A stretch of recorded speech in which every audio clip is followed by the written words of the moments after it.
Hello, good morning. It's more than 70 years since a King's rather than a Queen's speech was last delivered at the state opening of Parliament.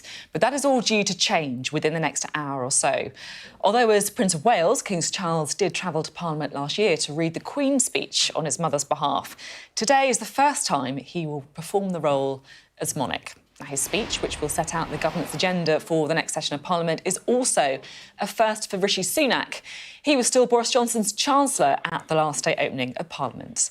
And with today's King's speech all but certain to be the last before the next general election, Mr Sunak will be hoping that the policies about to be announced will be enough to help reverse the polls and ensure he's still in post for a second King's speech. We'll see how that goes. Well, all of the usual pomp and ceremony is getting underway right now. You can see there from the pictures that we're on from Buckingham Palace. And here to guide us through all of it are our political editor, Beth Rigby, and Andrew Blick, who is the director of the Centre for British Politics and Government at King's College London. It'll be a very busy morning and early afternoon for us. Great to have you both with us. Beth, I just want to pick up with you first on the politics, because, OK, the King's delivering the speech, but it's written by number 10, by the government. What is Rishi Sunak hoping to achieve here? Well, look, it's the first King's speech for Prince Charles. It's the first King's speech for the Prime Minister.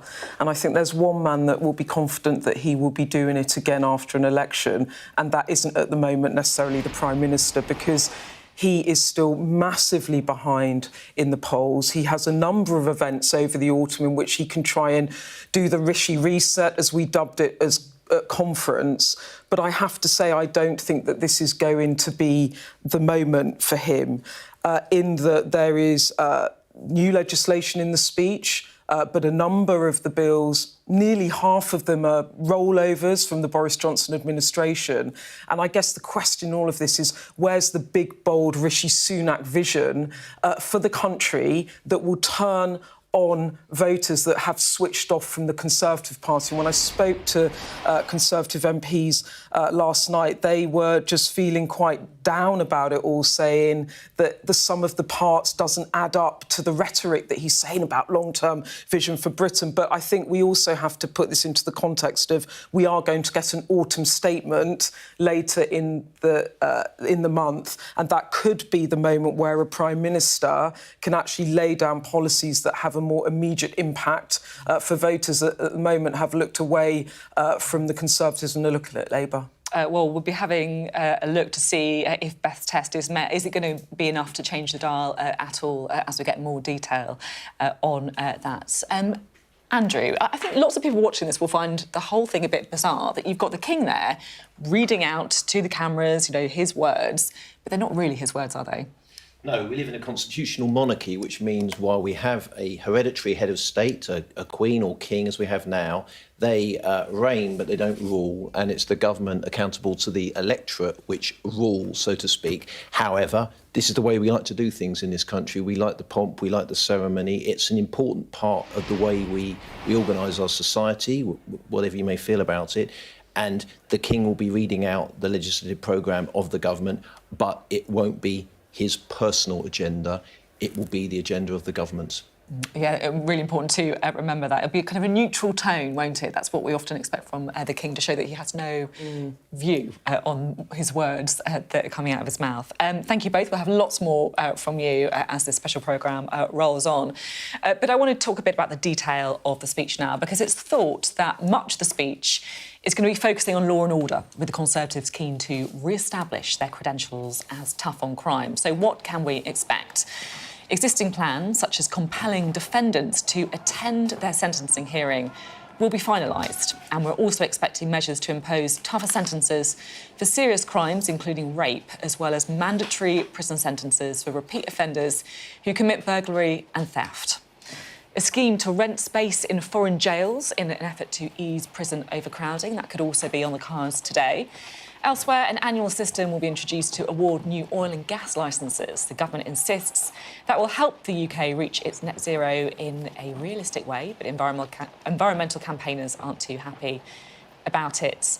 Less controversial are proposals to phase out smoking by raising the legal age that people can buy cigarettes by 1 year every year. Now, those plans are actually supported by Labour as well. And ministers have also confirmed there will be a bill ensuring that all new houses in England and Wales are sold as freehold properties, phasing out leaseholds. A bill to allow driverless cars to operate on the roads for the first time could also be among the measures announced today, as could a bill that would set up a football regulator and licensing system to scrutinise clubs' owners and their financial resources. Well, our political correspondent Amanda Acas is in Downing Street from where the Prime Minister has now left from Parliament in the last few minutes. Amanda, what are we expecting to see?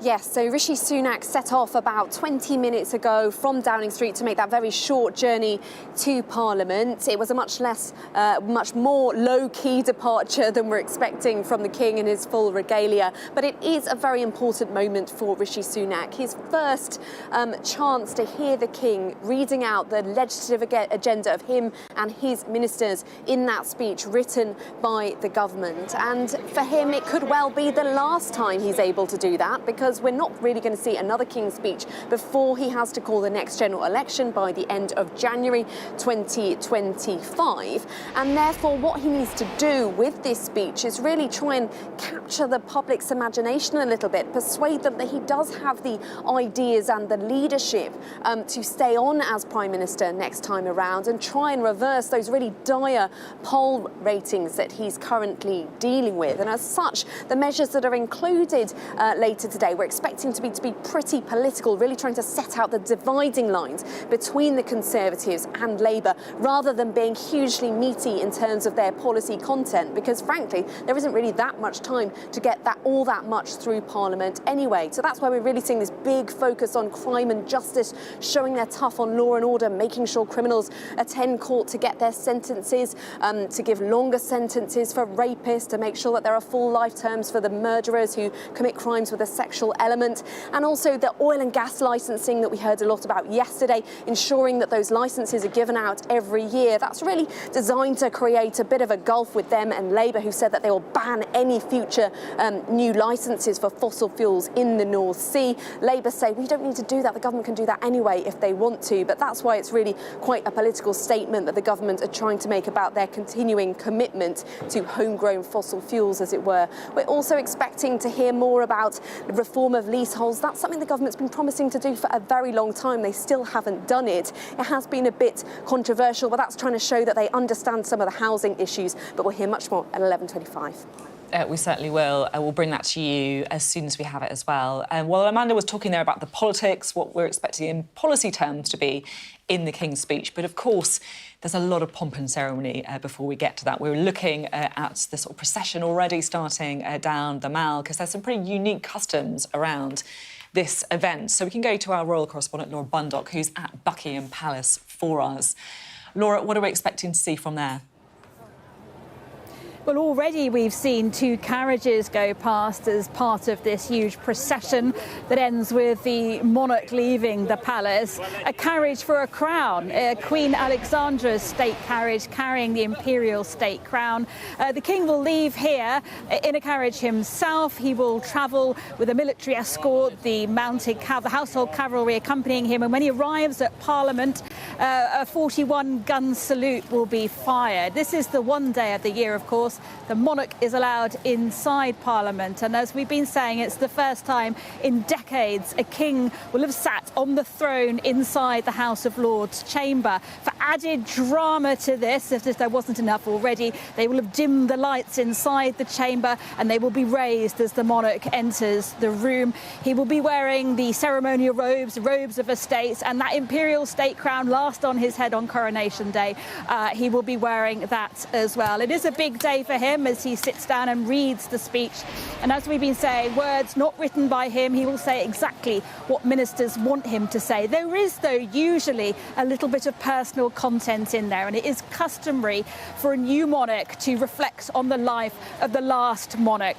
And so to that, I think we can expect some words from the King. But when it comes to reading the rest of the speech, particularly around any talk on green policy, I think we can expect a deadpan delivery delivery from the King, because we know his views on this matter. He must remain politically neutral. He sits above politics as monarch, despite his campaigning side in the past. And he knows people will be watching for any sign of his own personal opinion. We will not see that today. I'm sure he will. This is not a chance for him to express any personal view. In fact, as monarch, he simply can't do that. But we will get, as I say, perhaps a small reflection on the life of the late Queen.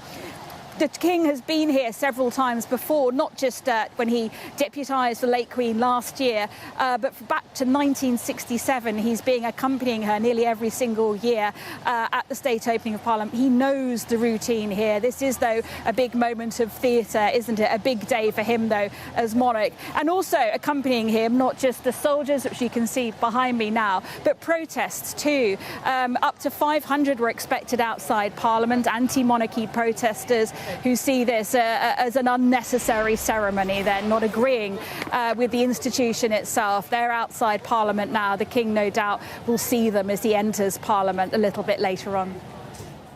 I'm sure he will. It's all kind of part of the customs of the day, isn't it, Laura? Laura, thank you very much indeed. Laura Bundock there at Buckingham Palace, who is going to be keeping us across all of the departures this morning. Well, Laura was just there talking about some of the customs of today, and it feels like one of those customs, as she was saying, is the protesters. We do live in a democracy, after all. Sky's Ivor Bennett is with some of the anti-monarchy protesters outside the Houses of Parliament. Ivor, what's the atmosphere like where you are? Well, it's very civilised, actually. The protest is underway. It's a very colourful protest. Laura was saying the King will probably see them. I'm sure he can't miss them, because there are some very big yellow flags here saying, and placards as well, carrying the words, "Not my King," and occasionally the protesters who are gathered here are chanting those words as well as soldiers and bands march past, and I'm sure they will do when the King comes past in a few moments' time. Around 100 protesters are gathered here, up Whitehall here, and also around the corner on Parliament Square. Organisers say they were expecting 500. We're nowhere near that amount. As I say, more like about 100 protesters here, and they're here to call for an end to the monarchy. In their view, it's undemocratic. They say it is corrupt, secretive, and they've called the events in Parliament today a pantomime that celebrates the worst of our democracy. This is the group's first major anti-monarchy protest in London since the coronation in May, when 6 of the group's members were arrested by police and detained for more than 14 hours under sweeping new powers afforded by the Public Order Act. On that occasion, the group had been in discussion with the Met about holding a protest and agreeing details of a protest for the coronation. On that occasion, though, they weren't allowed to hold it, but here today, clearly they are. A lot of police are in attendance, but they're keeping their distance. And as I say, everything's pretty civilised at the moment. The group's chief executive, Graham Smith, he's in the crowd somewhere here this morning. I have spoken to him. According to him, the group's membership has actually swelled quite a lot this last year, doubled since the coronation, in his view, because of events of what happened and those arrests, which he claims are unlawful. But I think it's worth pointing out that despite the numbers here, they are clearly in a minority today. Ivor, thank you very much indeed. Well, we can see Buckingham Palace there, some of the pomp, some of the pageantry already starting. Let's bring back in Beth Rigby, our political editor, and also Andrew Blick of King's College London. Andrew, what are we looking at now? What we're looking at now is the beginnings of the ceremony where the monarch will process to Parliament, cutting down through Horsegate Guards along Whitehall, and then down to Parliament, when they'll go in through the Sovereign's entrance, where the Lord Great Chamberlain and the Earl Marshal, 2 hereditary posts, will be waiting to greet the King and take them into the actual Parliament building. And of course, it wouldn't be a royal event without horses, without soldiers, members of the cavalry as well. Exactly, horses, soldiers. We're going to hear some guns firing simultaneously in the Tower of London and Hyde Park, fired by the King's troop. And let's not forget that last night the yeomen of the guard searched the cellars of the Parliament building for any explosives because of a small incident that happened in 1605 involving Guy Fawkes that they don't want to see a repetition of, which was due to take place when James VI for Scotland, James I for England was going to give his King's speech. It really does feel like fireworks night and bonfire white. It's the kind of thing that could only happen in this country, surely. Beth, from a political perspective, how do you think Labour will be watching today? Well, in this King's Speech, as I was saying, there's quite a lot of bills that are carried over from the last session. So there's Boris Johnson legislation there, there's bits and pieces from the 2019 manifesto.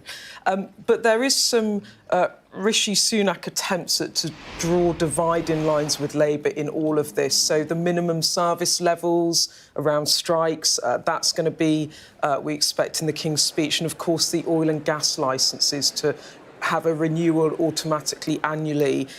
Again, that's trying to find a dividing line with Labour. Now, if you speak to people in Number 10, what they say is this is a speech, a King's Speech, which lays out Rishi Sunak's long-term vision for the country. We've heard him talk about this a lot ever since January, actually, when he set out his missions. And they say it's clear what his values are, what are Labour's. Now, when you ask Labour about it, and were you spooked about these dividing lines, I got from a couple of different people in the leader's office, quite robust responses last night. One person said to me they're not worried about these attacks, and they said if the Conservatives want to talk about their track record on energy bills, which is how they'll frame oil and gas, and strikes, which is how they'll frame minimum service levels, we'd be very happy with that, because these are two areas where they think that they're out of touch with the public. I mean, Sophie, NHS waiting lists, I was checking it this morning, they're, I think, at 7.7 million. They're going up, not down. And I was looking at some research from the King's Fund that said they think, regardless of what happens with strikes, they're still going to be going up because of the backlog and other complexities. And then another figure said to me, finding dividing lines for us, do the Conservatives seriously think that is how voters want to see the government run the country? And then they made the point that Sunak is meant to be the change. Where's the change? And if you go back to conference speech, and I was just looking at it again, do you remember he said, I am breaking with the status quo. Keir Starmer is the status quo. He's the old politician that did things that way. But then when you look at this speech and when you hear what Downing Street say about it, it's like this is all about continuation. There isn't any big, bold thing in this I can see at the moment. Let's see what he says. But I'm not expecting rabbits out of the hat that will signal change. So it's quite a confused message. And I think Labour are growing in confidence that they can see off these attacks. Pretty difficult pitch to roll anyway, isn't it? Being the change candidate after 13 years of Conservative government as well. So we've been looking, we're just looking at more of the procession there towards around Buckingham Palace in the little roundabout ahead of Buckingham Palace. We've also been looking at pictures from the House of Lords, haven't we, where people are gathering to hear the King, Andrew? Yes, so there'll be people gathering in the House of Lords itself. They'll be wearing their full dress, their red and ermine. I think it's the only time they get to wear it, so it's a good opportunity for them. They like to dress up, I think. And then also the Royal Gallery, which is where the procession will actually go through before it gets into the House of Lords, will also be packed with various dignitaries. You can see there Arlene Foster, for example, of the DUP, one of the people gathering on those red benches in the House of Lords. I guess the tickets will be pretty hot to see the King. Yeah, I think it's an in-demand event in the calendar, isn't it? Yeah, it certainly is. Thank you both very much. We'll have lots more from Andrew and Beth in the coming hours. But just to focus again on the content of the speech, because lots of the speech is going to be focusing on law and order. The Conservatives keen to try and re-establish their credentials of tough on crime ahead of the next election. But of course, there has been that squeeze on prison places as well. Some of the existing plans, including compelling defendants to attend their sentencing hearing, will be finalised. We're also expecting measures to impose tougher sentences for serious crimes, including rape and mandatory prison sentences for repeat offenders who commit burglary and theft. Well, I'm really pleased to say that we're joined now by Farah Naz, whose niece, Zara Alina, was murdered in June 2022. Now, she's led the campaign for defendants to attend their sentencing hearing after Zara's murderer refused to do so. We can speak to her now.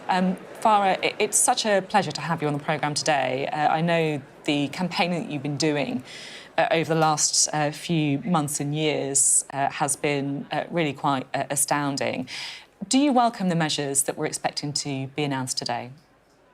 Absolutely, yes, I do, and I, and amongst other people who've been campaigning in this area for some time now, we're it's hard to say delighted, but embrace these new rulings and look forward to how they will be delivered. Of course, for us as a family, it's particularly jarring that a sexually motivated murder will be given a life sentence when, in our case, just a few days ago, the man who murdered Zara had his minimum sentence, actually reduced, and the sexual element was not regarded as an aggravating factor. So, and the sadistic element. So for us, if it was able, if it could be, if it could apply in our case, of course, we would be much more happier with today. But we're glad for the change. We're glad for the change for women, that rape is going to get harder sentences, that sexually motivated murders are going to be taken much more seriously, as they should. It will provide a deterrent for men, such as the man who murdered Zara. It provides a strong message to women. We regard you, we regard your safety highly, and we want you to be safe. So as a family, we are very glad that something has come out of our campaigning, of our voice. We will continue to campaign to continue to bring more safety for women and for women's rights to safety on the streets, to be noted, to be highly regarded.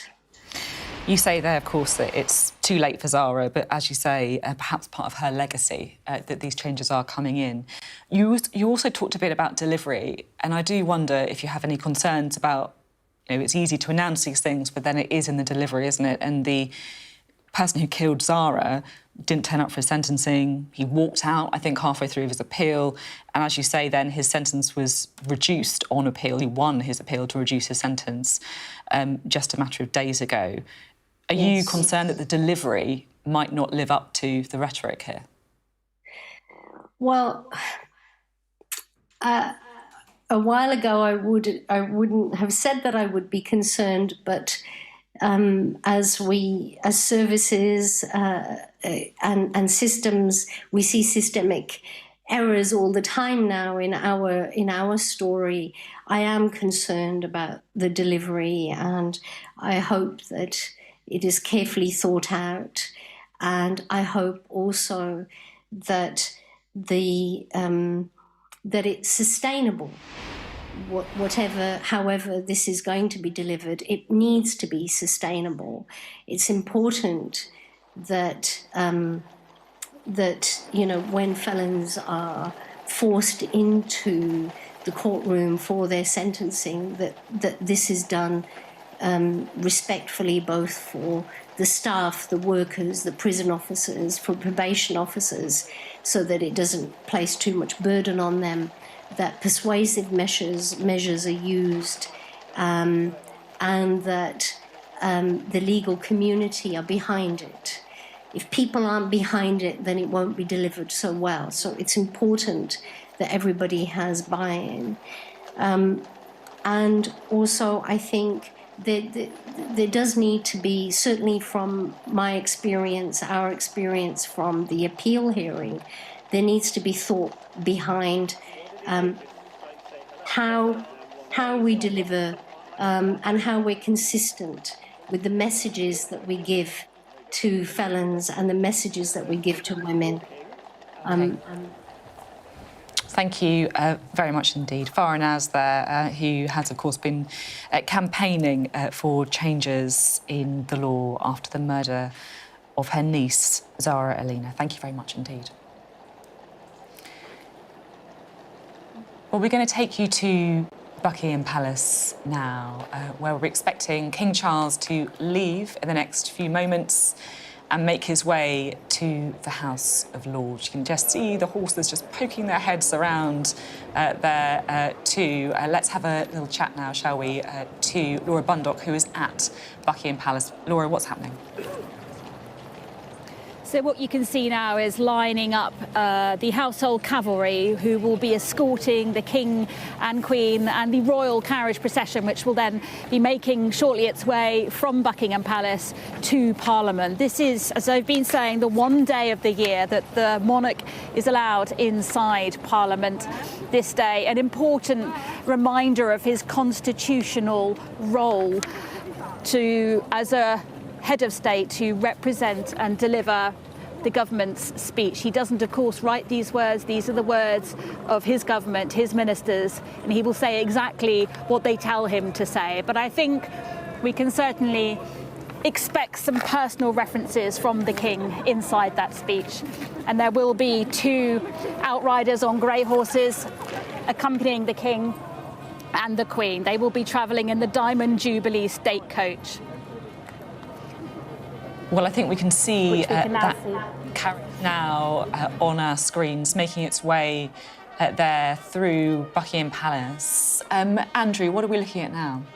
Well, we're looking at the beginnings of a procession which is bringing the person who is, in a sense, a part of Parliament, whose authorisation is needed for bills before they become Acts of Parliament, before they become law, and is in that sense part of the system, but as we've heard, doesn't have a personal role in actually making the decisions about what those laws are. But this is the one time at which this person, who is a part of Parliament, comes together with the 2 other parts of Parliament and tells them what the legislative programme of the government is. It's the one time where it happens, so in that sense it's very important. And it's really a mix, isn't it, of the kind of constitutional politics, but also, I guess, the pageantry that we expect from the royal family. You can see there King Charles and Camilla in that carriage as they make their way to the Houses of Parliament. Laura, how are they travelling? Well, the King inside the carriage isn't wearing his ceremonial robes yet. He's wearing his uniform as Admiral of the Fleet, the Royal Naval No. 1 dress. The Queen inside will also put on her robes of state.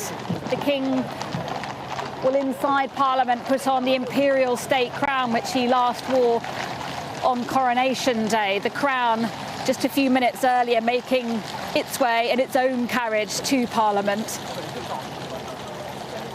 And the Queen will be wearing the George IV diadem, which the late Queen wore on her head on several occasions. The King knows this route well, doesn't he? He accompanied the late Queen on several occasions when she delivered the Queen's speech, his first appearance in Parliament alongside her back in 1967.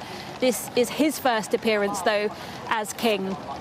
And it was back in 1950 when George VI gave his last King's speech as King, too unwell to deliver the speech himself in 1951. The procession there making its way up the Mall. Also in the carriages are some of the Queen's companions.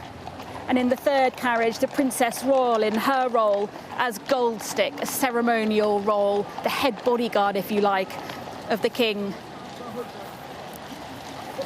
Quite a sight in this autumn sunshine as these carriages leave Buckingham Palace, making their way along the Mall towards the Houses of Parliament. Thank you, Laura. And Andrew, we did see a glimpse, didn't we, of the King and Queen inside their carriage. Queen Camilla wearing the George IV diadem previously worn by Elizabeth II. Quite a moment, really, and I think, for many of us, it's a day that we associate so much with the late Queen. How different do you think it will be? Well, we've seen Charles give these speeches before, but obviously the big difference is this time he's in the job, he's the king, so there's a difference there. We will see them in the full regalia. As was said, they're not in it yet. They're going to go into the robing room in Parliament and emerge. I presume he will be wearing the crown. The Queen more recently didn't actually wear the crown. It's pretty heavy. It's, you know, she was getting older. So we're going to see that. And this is a full dress event. It's some years they've been more dressed down. For instance, immediately after general elections, it's sometimes harder to stage it. This will be the full event for a while. We've had COVID, we've had lots of interruptions. So it's the first time back. So for, you know, for ceremony fans, this is going to be a good one. It's interesting, isn't it? Because King Charles became monarch relatively late in life. We know a little bit about his views from when he was Prince of Wales. Do you think that is going to, I guess, mean that we're going to scrutinise his body language more, for example, when he's talking about some of the green issues on the agenda that Rishi Sunak's putting forward? That's a very interesting point, and it comes back to this point about our constitutional monarchy. One thing the late Queen was very good at was keeping quiet about what her personal views were. And it's an important part of making our monarchy effective. They can't be seen to be partial. On the other hand, the Prince of Wales, as Prince of Wales, associated himself with views, some of them controversial, some of them one may agree with, some of them one may not agree with, but we do know or did know what he thought about things. Now, as time progressed, he did take steps back, and as he came to the throne, he said he would be stepping back from a number of his causes, but you can't unsay, we can't unknow what we know about his views, and it does present an interesting case.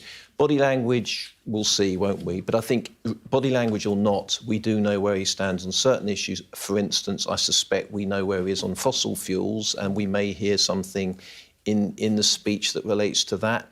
And that's interesting. So, yes, I think it's an interesting constitutional point there. Because, Beth, we are expecting, aren't we, to hear about some green issues, I guess, in the speech today? Yeah, I mean, look, what Rishi Sunak will partly be doing in this speech, if you think about it, is we are a year out from an election. You can see that there's a big emphasis on law and order in that speech. That is going to be a big theme of the election. Keir Starmer's also made that one of his priorities. And then the other big element, of course, is the economy. One cabinet minister saying to me at conference that they thought it was going to be a cost of living election. For Rishi Sunak, the issue of net zero, you and I have talked about it, picking up on environmental policies more broadly, and the win that they had in Uxbridge and that by-election over anger around ULEZ, which is the low emission zone, where if your car isn't compliant, you have to pay a charge. Sadiq Khan, the London mayor, rolling that out to outer London. The Conservatives seized on that as an opportunity, as this could be a dividing line where we can be on the side of, if you like, the common sense of people, as they would put it. Now, following on from this theme, yes, in the speech is going to be this element about oil and gas licences, because Keir Starmer is committed to keeping existing ones, but Labour want to phase out future ones because they've got the big green power agenda where they want to invest tens of billions of taxpayer money into green investment. And Rishi Sunak feels that this is an area where he can create a dividing line with Labour. But of course it's going to be uncomfortable for King Charles because he probably deeply disagrees with the policy. But of course his job in this moment is to relay the Prime Minister's wishes, and he has to be a neutral actor. It's going to be really interesting to see how that plays out later. Let's return to the procession, shall we? Can bring Laura Bundock back in. You can see them there making their way to the Houses of Parliament. And as Andrew was saying, that this is a big event for fans of pageantry and pomp, because we haven't had this for a little while because of COVID and other issues as well. Laura, what's happening? Yeah, you can see this royal procession making its way across Horse Guards Parade, heading towards the Houses of Parliament. It's interesting, isn't it? Because we haven't had a state opening of Parliament on this scale for many years now. But of course, look at the scenes we can see in central London now, and it feels like we've seen this several times recently. And I think, that reflects the huge, constitutional moments of change we've had following the death of the late Queen, the state funeral. We've had a coronation, of course, Trooping the Colour as well. These big moments of pageantry. And this, yet another sort of real reminder of that. This is all about the theatrics, isn't it? Right down to the fact that inside the chamber of the House of Lords, before the King enters the room, the lights are dimmed so that when he goes in, the lights go up just to add to the drama of it all. And this is a tradition very much steeped in history, and is a ceremony that has been, we've seen for years and years. The King, as Prince of Wales, has taken part in this, not just last year when he deputised for the late Queen and delivered the speech, but it's back in 1967 that he first took part in this procession. Even reports that as a small boy, aged, just a few years old, he sat on a wall as his grandfather headed to Parliament to deliver the speech. So he knows the routine, he knows how it works. But I think for him personally, this will be another of those big moments. This is the first time as monarch that he will be delivering this speech. And I think his delivery will be as neutral, not flat, but deadpan, if you like, because as Prince of Wales, he had decades to sort of champion causes he cared about, the climate right up there with the top of those causes. And now he can no longer campaign in the same way, but we know he still cares about it. We see that in his engagements, even on the state visit to Kenya last week, very keen to emphasise the climate crisis and efforts being made to sort of find solutions with that. So I think when he looks at the speech and reads any lines about green policy, he will be well aware. Everyone will be watching for the slightest twitch, if you like, any body language. So he will want that flat delivery to not give away any of his own personal opinion, because this is not about him expressing his personal views. This is about him reading the words of his government. There will be a tiny personal moment, though. It is traditional for a new monarch to reflect on the life of the previous. So there will be a little personal moment there. But when it comes to anything relating to policy, the King must sit above politics, and that's exactly what he will do today. He will, though, of course, pass protesters as well. There are around 100 gathered outside Parliament, anti-monarchy protesters gathering there. They will not like this sight, this spectacle, this ceremony at all today. Yes, you can see there the King and Queen making their way along Whitehall. Just a matter of minutes now until they arrive in the Houses of Parliament. And we can tell you as well that apparently the Crown going into the robing room, which indicating that the arrival is pretty imminent. We're also getting a tweet that's been put out by the Prime Minister, Rishi Sunak, really ahead of him setting out the government's legislative programme. Rishi Sunak tweeting to say this government is taking the long-term decisions, there's that phrase that Beth was talking about earlier, to build a brighter future for people across the United Kingdom. This is what the King's speech, the first of His Majesty's reign, will deliver. That tweet there from Rishi Sunak as the arrival of the King approaches, passing the cenotaph. There's such an important monument for so many people in Britain, across Britain. Andrew, let's bring you in now. We're approaching the moment. We are, and as was just said, this is a ceremony which has long, long roots in history, although tweeting it beforehand is a slightly more recent innovation. Yeah, I wonder if that's one of the first times that's happened. Yeah, well, indeed. But, this is partly of what we do. We invent traditions and we preserve traditions as well, and we add to them.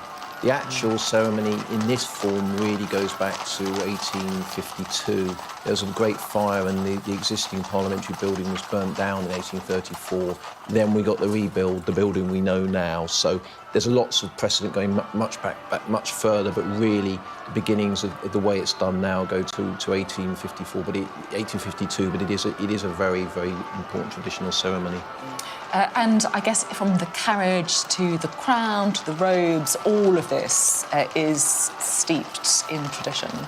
It is steeped in tradition. We're going to see some important jewels. We're going to see the crown. I think we're also going to see the cap of maintenance and the great sword of state being carried in front of the monarch.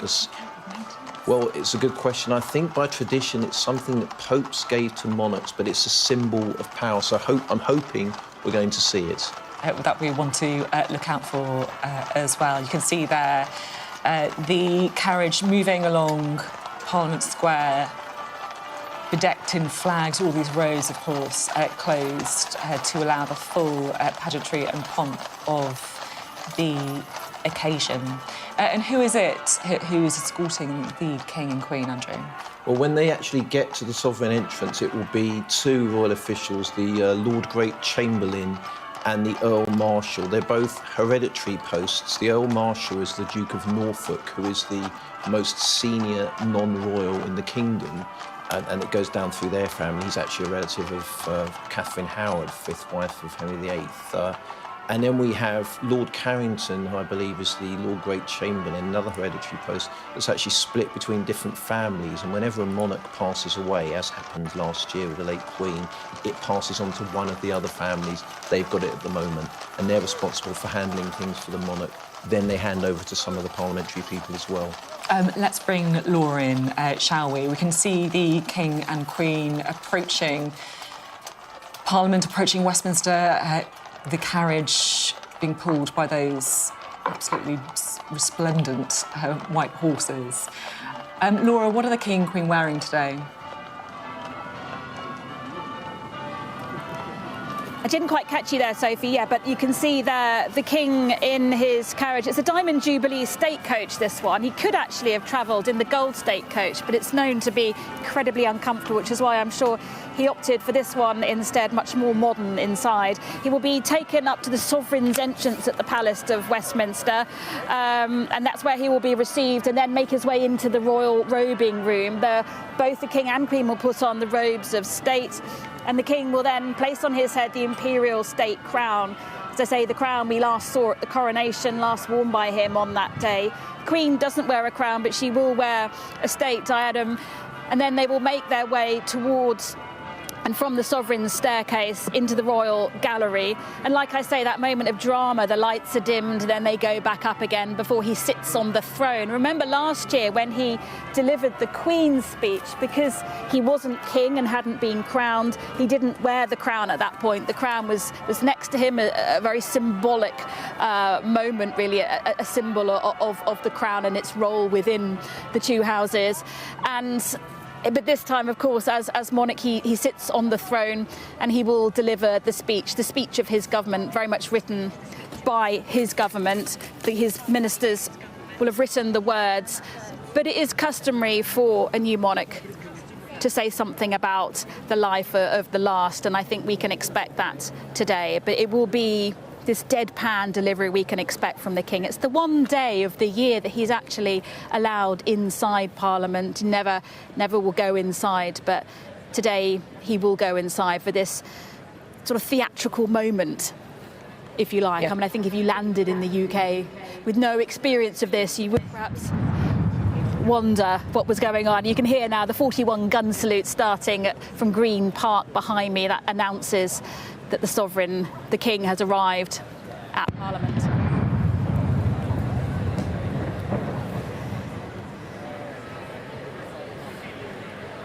The gun salute there that Laura was talking about, announcing the King arriving in Parliament. And he was right on time, 11:15. I mean, these things, I guess, are absolutely precise, aren't they? You have to get it right, and apparently if he walks too early into the chamber, there'll be a fanfare and he may get the bugles in his ear, and it's not very pleasant, so everything has to be very carefully figured out like that.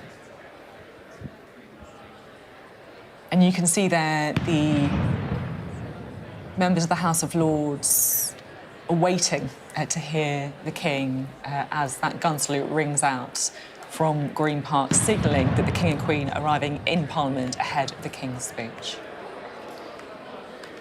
And Andrew, there is so much history around monarchs being allowed to enter Parliament anyway, isn't there? Yes, and I think we're going to see in a minute the very famous ceremony where Black Rod, Sarah Clark, the holder of Black Rod, who's responsible for communications between the monarch and Parliament, is sent to the House of Commons to summon the MPs.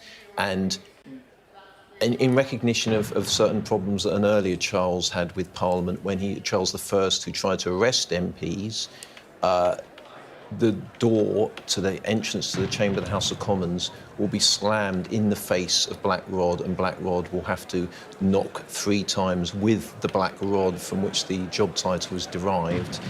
and then be let in to summon the members. So the symbol is the House of Commons is independent. It's not subject to the monarch. It's its own body. Then they will come, and they do it in they make a point of doing it informally. They will go on. We'll see the procession of the Sergeant at Arms, the Prime Minister, the Speaker of the House of Commons, etc., from the Commons to the Lords to hear the speech.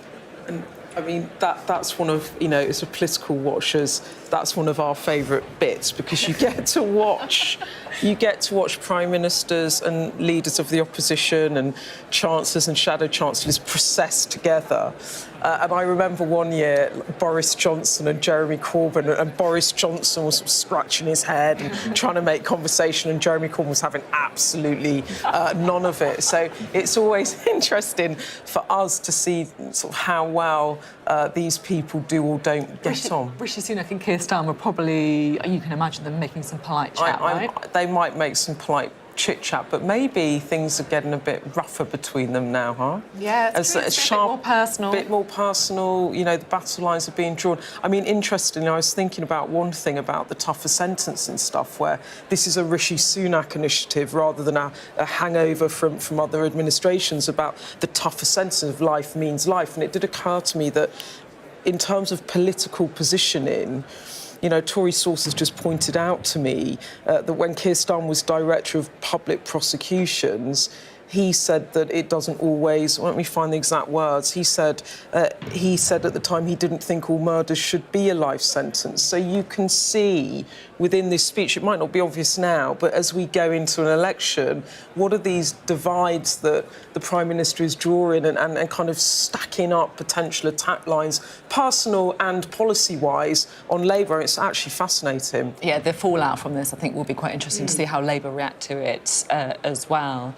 So just to update you, if you are just switching us on now, the carriage with King Charles and Queen Camilla has arrived at Westminster after making its way from Buckingham Palace along Whitehall. He used the sovereign entrance to enter Parliament, reserved for the monarch, before processing to the throne of the House of Lords. And this is the scene now in Members' Lobby, and this is Central Lobby now. You can see there people gathering inside the Houses of Parliament, ready to greet the arrival of the monarch, which will be any moment, we expect. Again, we'll talk about the hot ticket in the House of Lords. A kind of front-row seats in the Members' Lobby or in Westminster Hall, I would imagine, as well, a pretty hot ticket. Yeah, I think in demand, and interesting to see another historic place in Central Lobby where the term to lobby apparently originates from that place, because it's where the lobbying originally took place. And by lobbying, of course, we mean people effectively hustling, right? So waiting to grab an MP, to try and have a whisper in their ear, to try and change government policy. Indeed, and maybe there'll be some of that going on right now, who knows? Yeah, maybe a couple of people trying to do that now. Although I guess King Charles himself, completely independent, as we'd expect. Yeah, it's too late to lobby anything into this speech, I think. But perhaps future ones. Indeed.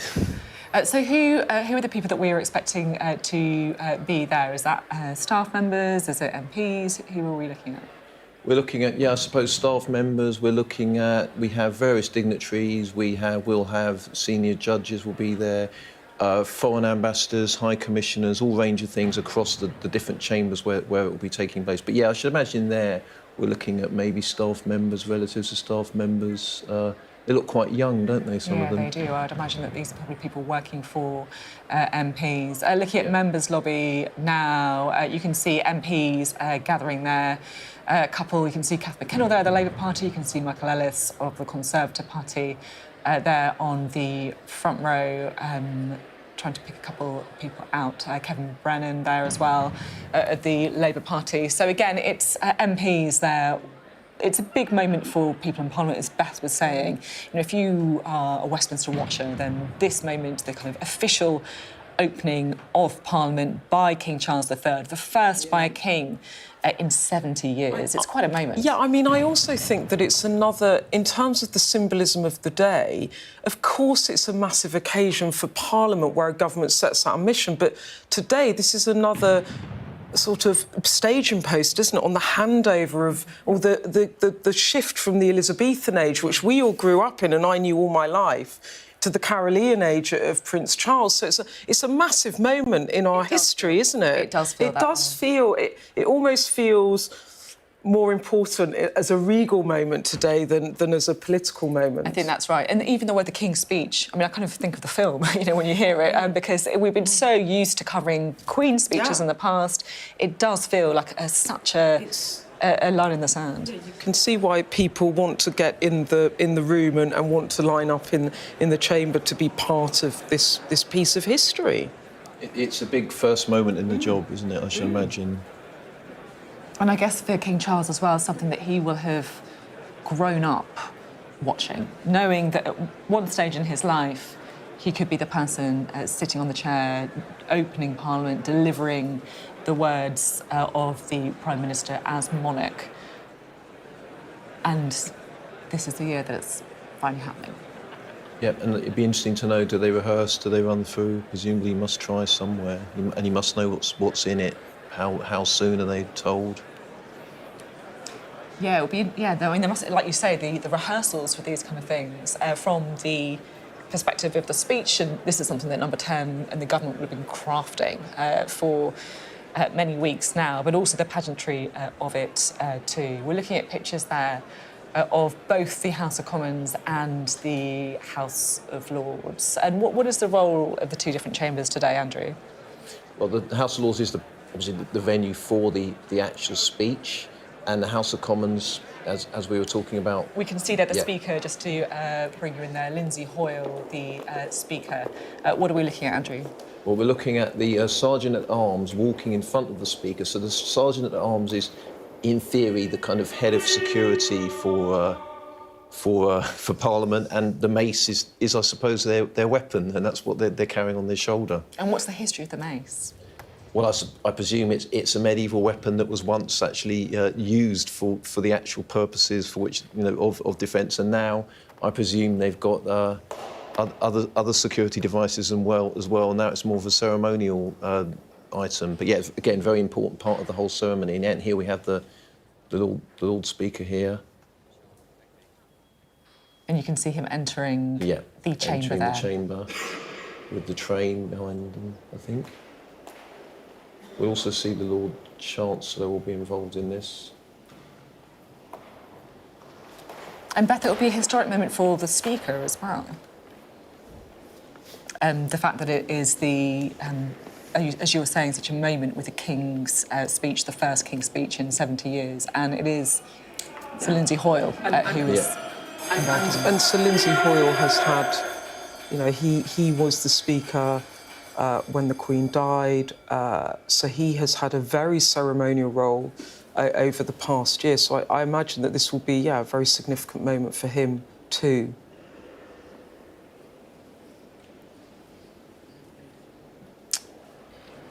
Well, this is the House of Lords that we are now looking at here. Absolutely packed to the rafters. You could hardly imagine another person managing to squeeze into that room. As you can see there, the pictures of the House of Parliament with MPs lining up, waiting to see the arrival of the King, that we're expecting to be pretty imminent. Andrew, what are we expecting to be happening now behind closed doors? The robing, I presume, is taking place in the robing room. We don't get to see that. And then they will emerge in the robes of state, I presume, with the crown on. And then they will process through the Royal Gallery at the House of Lords, which then leads them into the chamber of the House of Lords. The King will then, I think there'll be a fanfare, but then, and as we've heard, the lights will go down. Then the King will settle down in the throne, and then I think we'll ask one of his officials to signal to Black Rod to go and summon the Commons, at which point the ceremony we were talking about, where the door closes and the knocking takes place, will happen. So I think that's what we're going to see. And the Lord Chancellor will give the speech to the King. So, as Andrew was saying, what we're expecting to happen next, but also what we think is probably going on right now, is the King putting on his crown and his ceremonial robes ahead of making the all-important King's Speech, where he'll be setting out the government's legislative programme for the year ahead. The robing room is the place where the King will put on those ceremonial robes. It's a room effectively next door to the House of Lords chamber. And, of course, a few moments ago, around 11:15, was when the King and Queen entered the Houses of Parliament. The Queen getting out of that carriage first, followed by the King after they made their way over from Buckingham Palace along Whitehall, and then entering Parliament through the Sovereign's entrance, which is reserved for the monarch. You're looking now at live pictures from the House of Lords, where members are awaiting the arrival of the King. It's his first King's Speech as monarch. He, of course, stepped in for his mother, the late Queen, in May 2022, delivering the speech on behalf of his mother. But, of course, that was as Prince of Wales. This is the first time that King Charles III will be delivering the King's Speech, the first King's Speech for around 70 years, a real moment in history that we are about to witness.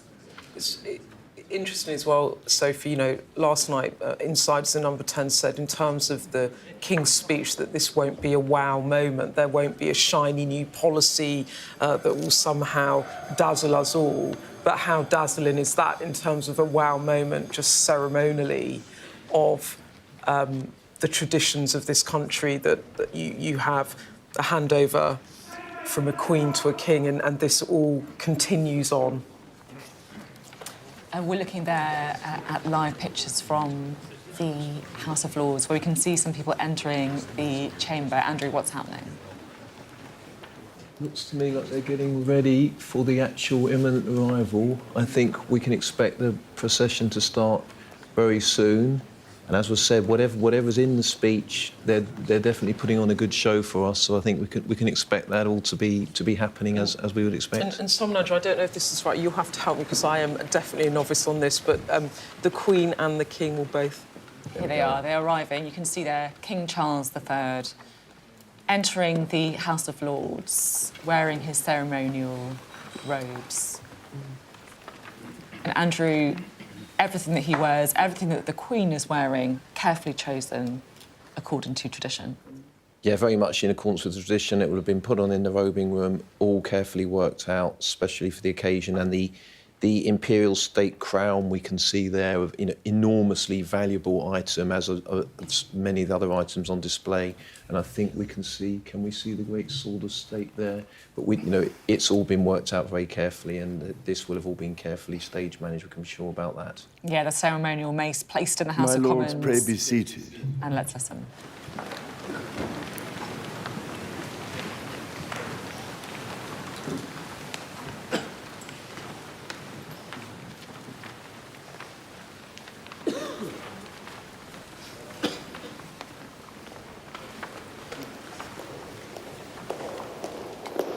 That's the signal's gone to Black Lord.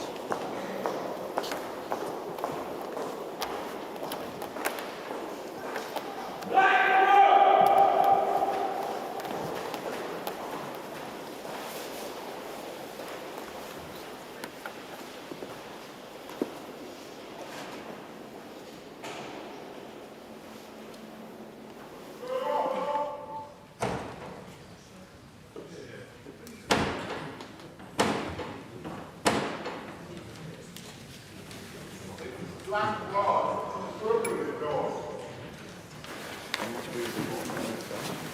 Rod!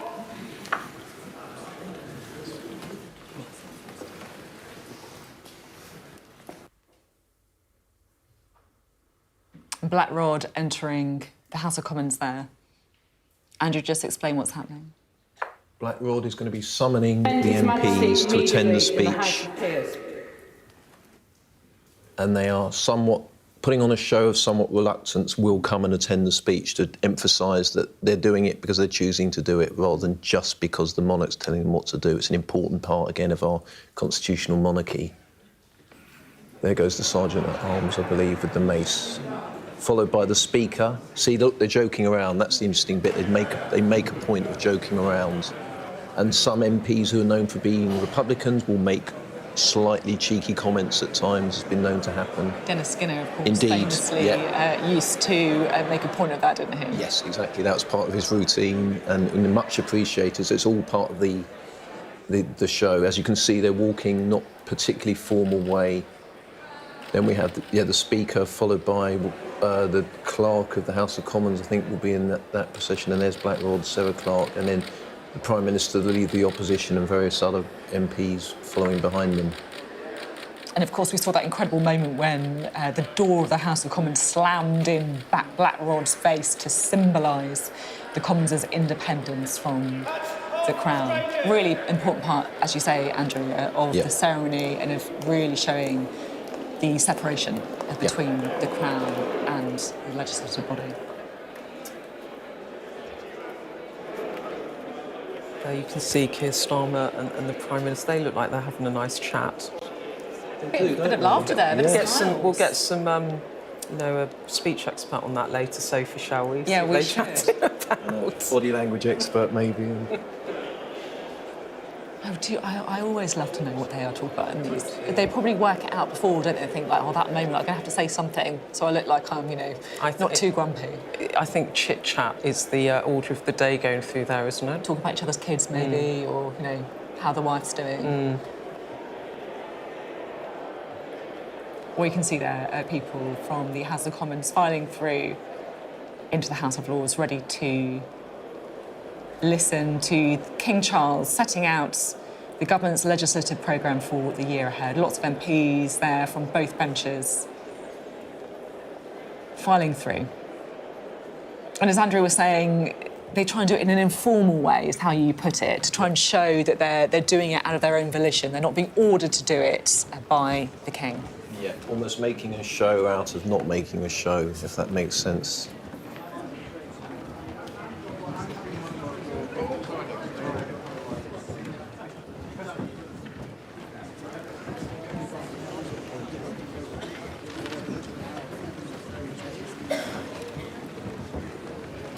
Alex Chalk there. That's Alex Chalk, the Lord Chancellor, I believe, delivering the speech to the monarch.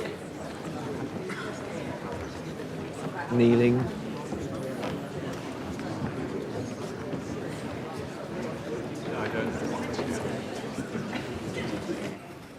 And of course, lots in his department in the King's speech we're expecting to hear in just a few moments' time. My Lords and members of the House of Commons,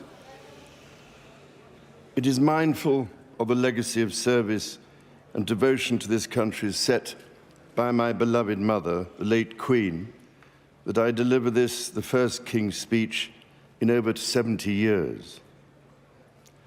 The impact of COVID and the war in Ukraine have created significant long-term challenges for the United Kingdom. That is why my government's priority is to make the difficult but necessary long-term decisions to change this country for the better. My minister's focus is on increasing economic growth and safeguarding the health and security of the British people for generations to come. My government will continue to take action to bring down inflation, to ease the cost of living for families, and help businesses fund new jobs and investment. My ministers will support the Bank of England to return inflation to target by taking responsible decisions on spending and borrowing. These decisions will help household finances, reduce public sector debt, and safeguard the financial security of the country. Legislation will be introduced to strengthen the United Kingdom's energy security and reduce reliance on volatile international energy markets and hostile foreign regimes. This bill will support the future licensing of new oil and gas fields, helping the country to transition to net zero by 2050 without adding undue burdens on households. Alongside this, my ministers will seek to attract record levels of investment in renewable energy sources and reform grid connections, building on the United Kingdom's track record of decarbonising faster than other G7 economies. My government will invest in Network North to deliver faster and more reliable journeys between and within the cities and towns of the North and Midlands, prioritising improving the journeys that people make most often. My ministers will strengthen education for the long term.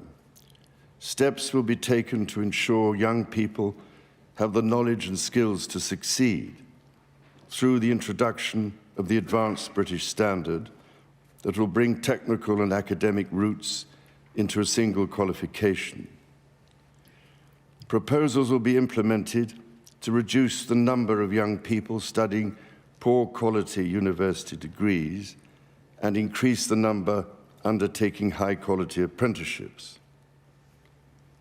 My ministers will take steps to make the economy more competitive, taking advantage of freedoms afforded by the United Kingdom's departure from the European Union. A bill will be brought forward to promote trade and investment with economies in the fastest growing region in the world. My ministers will continue to negotiate trade agreements with dynamic economies, delivering jobs and growth in the United Kingdom. My ministers will introduce new legal frameworks to support the safe commercial development of emerging industries, such as self-driving vehicles, introduce new competition rules for digital markets, and encourage innovation in technologies such as machine learning. Legislation will be brought forward to support the creative industries and protect public interest journalism. Proposals will be published to reform welfare and support more people into work. My government will promote the integrity of the Union and strengthen the social fabric of the United Kingdom. Working with NHS England, my government will deliver its plans to cut waiting lists and transform the long-term workforce of the National Health Service. This will include delivering on the NHS Workforce Plan, the first long-term plan to train the doctors and nurses the country needs, and minimum service levels to prevent strikes from undermining patient safety. Record levels of investment are expanding and transforming mental health services to ensure more people can access the support they need. My government will introduce legislation to create a smoke-free generation by restricting the sale of tobacco so that children currently aged 14 or younger can never be sold cigarettes, and restricting the sale and marketing of e-cigarettes to children. My ministers will bring forward a bill to reform the housing market by making it cheaper and easier for leaseholders to purchase their freehold and tackling the exploitation of millions of homeowners through punitive service charges. Renters will benefit from stronger security of tenure and better value, while landlords will benefit from reforms to provide certainty that they can regain their properties when needed. My government will deliver a long-term plan to regenerate towns and put local people in control of their future. Legislation will be brought forward to safeguard the future of football clubs for the benefit of communities and fans. A bill will be introduced to deal with the scourge of unlicensed pedicabs in London. My government is committed to tackling anti-Semitism and ensuring that the Holocaust is never forgotten. A bill will progress the construction of a National Holocaust Memorial and Learning Centre in Victoria Tower Gardens. My government will act to keep communities safe from crime, antisocial behaviour, terrorism and illegal migration. A bill will be brought forward to ensure tougher sentences for the most serious offenders and increase the confidence of victims. My ministers will introduce legislation to empower police forces and the criminal justice system to prevent new or complex crimes, such as digital-enabled crime and child sexual abuse, including grooming. At a time when threats to national security are changing rapidly due to new technology, my ministers will give the security and intelligence services the powers they need and will strengthen independent judicial oversight. Legislation will be introduced to protect public premises from terrorism in light of the Manchester Arena attack. My government will deliver on the Illegal Migration Act passed earlier this year and on international agreements to stop dangerous and illegal channel crossings and ensure it is the government, not criminal gangs, who decides who comes to this country. My government will continue to champion security around the world, to invest in our gallant armed forces, and to support veterans to whom so much is owed. My ministers will work closely with international partners to support Ukraine, strengthen NATO, and address the most pressing security challenges. This includes the consequences of the barbaric acts of terrorism against the people of Israel, facilitating humanitarian support into Gaza, and supporting the cause of peace and stability in the Middle East. My government will continue to lead action on tackling climate change and biodiversity loss, support developing countries with their energy transition, and hold other countries to their environmental commitments. The United Kingdom will continue to lead international discussions to ensure that artificial intelligence is developed safely. My government will host the Global Investment Summit, the European Political Community, and the Energy Conference, leading global conversations on the United Kingdom's most pressing challenges. I look forward to welcoming His Excellency the President of the Republic of Korea and Mrs. Kim Keon-hee for a state visit later this month. My government will, in all respects, seek to make long-term decisions in the interests of future generations. My ministers will address inflation and the drivers of low growth over demands for greater spending or borrowing. My ministers will put the security of communities and the nation ahead of the rights of those who endanger it.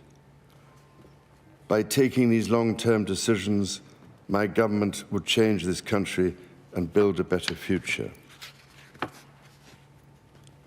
Members of the House of Commons, estimates for the public services will be laid before you. My Lords and members of the House of Commons, other measures will be laid before you.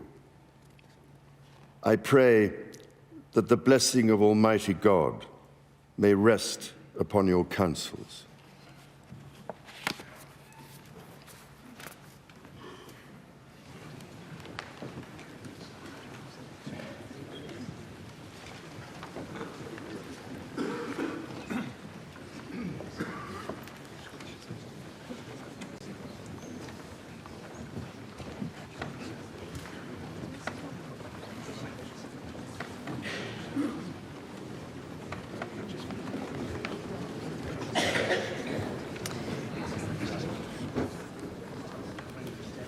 And that concludes the first King's Speech for 70 years. King Charles, beginning with paying tribute to his late mother, the Queen, the mindful of the legacy of service and devotion to this country set by my beloved mother, the late Queen, he said that I deliver this, the first King's speech in over 70 years.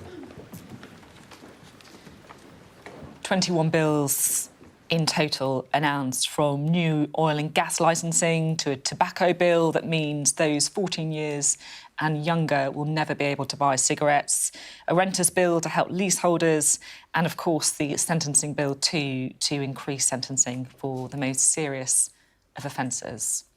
And with that, the King now departing from the House of Lords.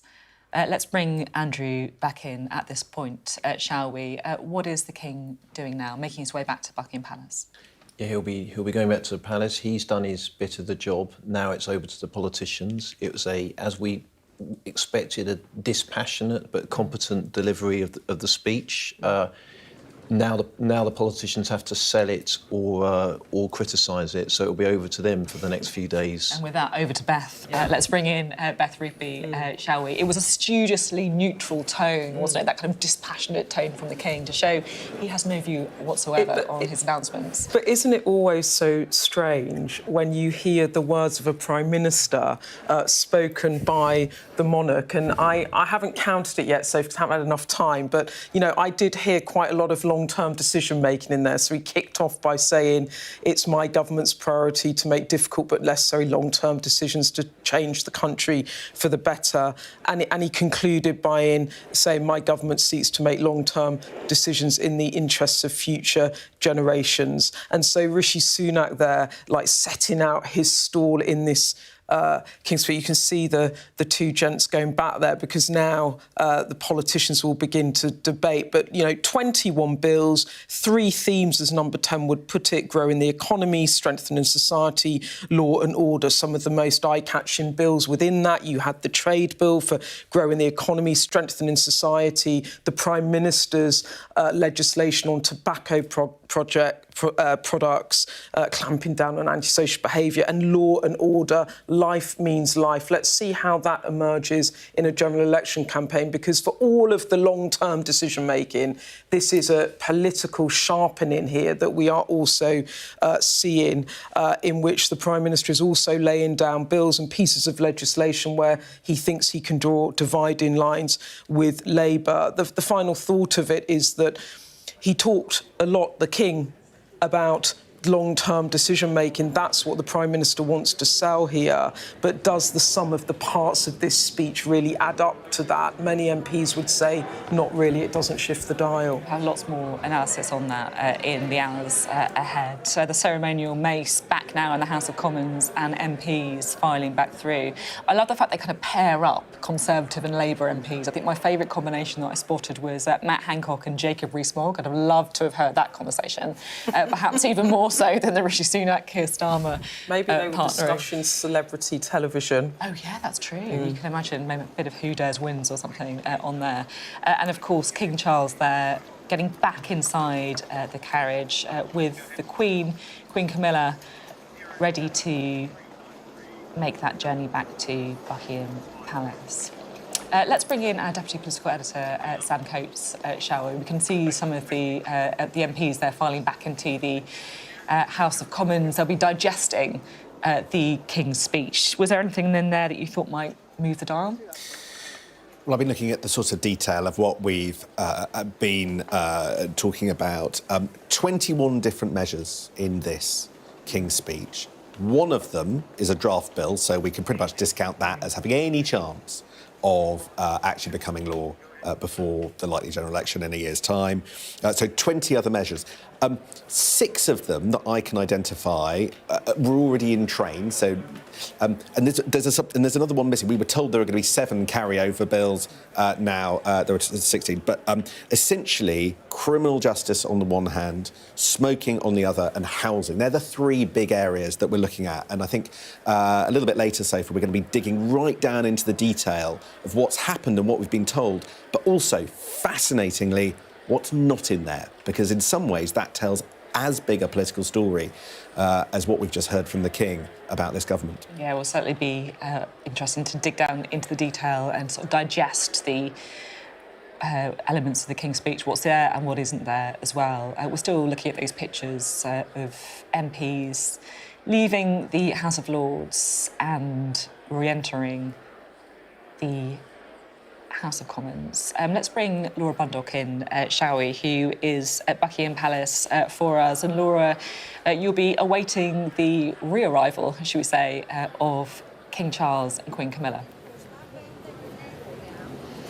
That's right. It was with the grand royal procession that they made their way to the Houses of Parliament. They will now be making that journey in reverse. It was interesting listening, I think, to the start of the speech. We were expecting it, weren't we? A new monarch tends to traditionally make reference to the last, and the King, at the start of the King's speech there, talking about the legacy of service and devotion to the country that his mother, his beloved mother, had showed. So a touching reference there, as we had expected, and following the custom that monarchs before him have set as he made his first speech at the state opening of Parliament as monarch. He delivered the speech deputising for his mother last year, but this was his moment. He was sat there in the robe of state, the Queen also wearing her robe of state, but he had the imperial state crown on his head. And I feel it is a moment, it's an image, isn't it? We feel we've seen a lot of recently, you know, the coronation, the crowns, all the ceremony, all that pomp. But this is an important moment in the calendar, if you like, of the monarch, and an important moment that highlights his constitutional role as king.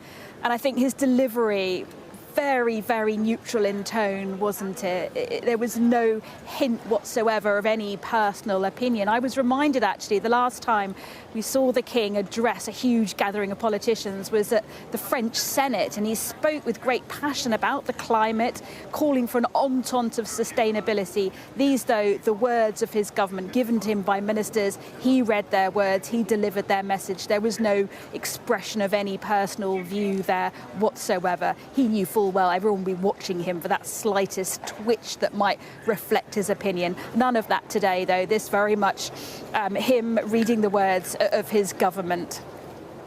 Right, Laura, absolutely not a glimmer of emphasis or anything that would suggest a personal view from the King.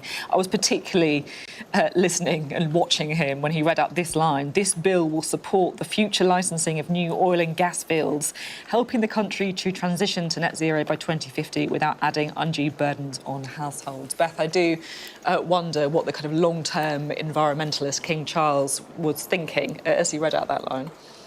Yeah, probably not a comfortable line for him to have to read out, but I'm sure that the Queen, in her many, many decades of doing these speeches, probably felt the same.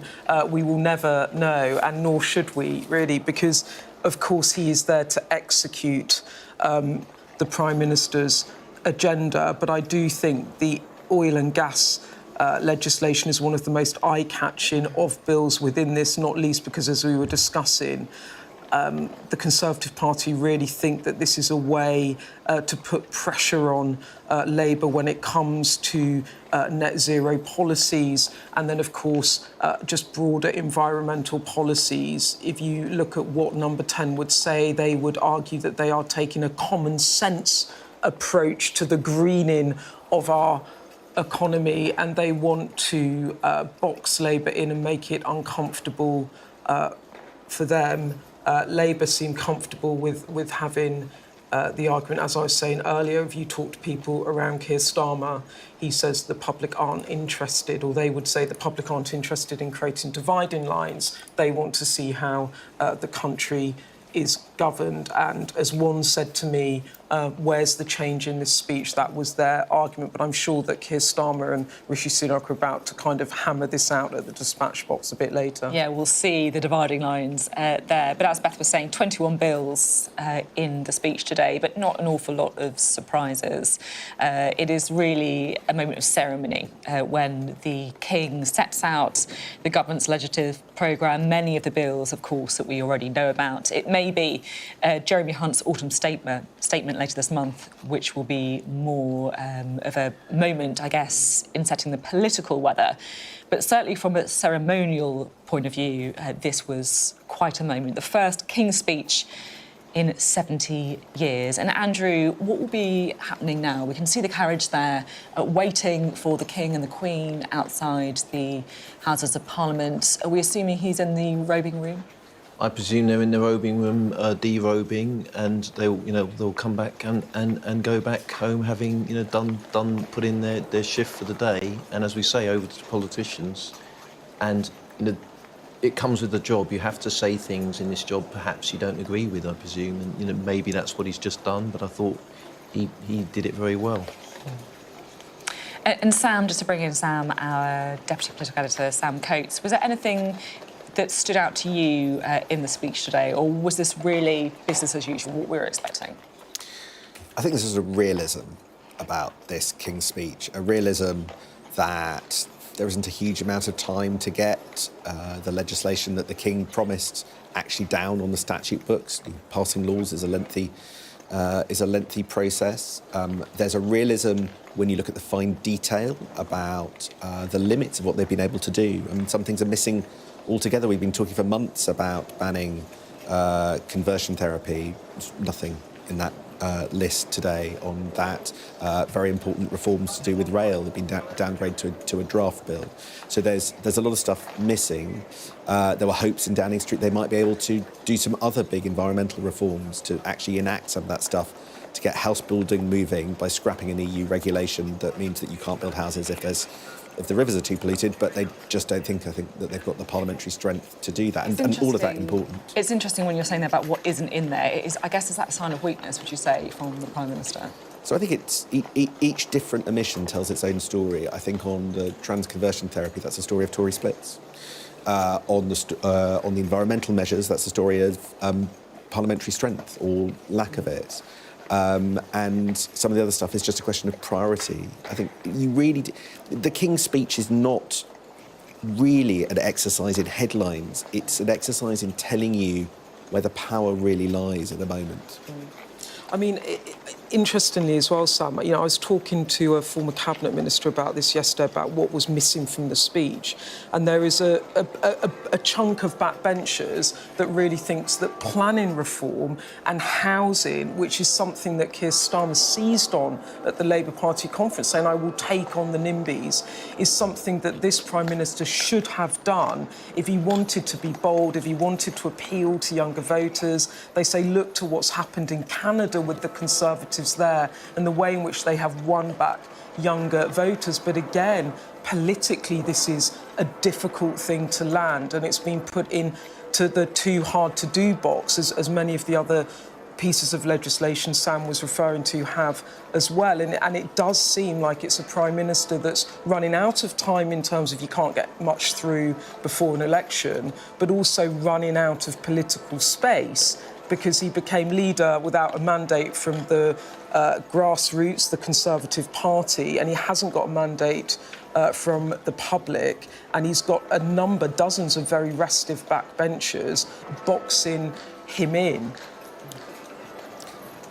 That's right. You look at the detail of the housing, and I think in a moment we're going to start going through the documents in quite some fine detail, and you look at proposals to deal with ground rent on existing properties. And all of that is being downgraded to a consultation with an admission in the official documents that it may or may not be able to be decided by the time that law has passed. And let's get real, this is likely to be the final King's speech before an election. To be. There's not that much parliamentary time to get this stuff. No, I mean, we were talking about this earlier, all of us, weren't we, that it is a hard moment to land anyway. It's an abstract thing, isn't it? It is a kind of moment where, for Parliament and Westminster, a Prime Minister sets out mission. That's not necessarily very easy to connect with the public, but in this case of this Prime Minister, he hasn't got many moments or much time to connect with the public. And so you could make the argument of, could he have held something back from conference or put something into this which caught the imagination and captured headlines about something that he was doing that was radical, that did signal that he was the change candidate, which is kind of the rhetoric from the conference, but it just doesn't seem to have trickled through to this speech. And I can't personally see anything in it that I think will shift the dial or make voters that have tuned out from the Conservative Party to look at this and go, I'll give that guy another look. So now we look to the autumn statement to see if this is a moment for a reset. What's fascinating is that back in August, late August, I was being told this is one of the big four moments alongside the autumn. And then I listened to you last night, Beth, with Downing Street basically saying, steady as she goes, there's not going to be a lot. I wonder, is that actually a sign that the Downing Street that we've got is not very experienced? There are a bunch of people, it's not just Rishi Sunak's first King's speech, it's that whole team's. And I think they sometimes think of things as big moments, and then reality starts to dawn, and that's why you end up with what we've got today. Is the King's speech one of those moments that it's difficult to make much political gain out of, simply because of the fact it's delivered by the King, right? You know, it has to be neutral. It would be, I guess, would it be difficult to have a big political moment? I'm just going to just pause myself there because we are now seeing the King and Queen entering the carriage.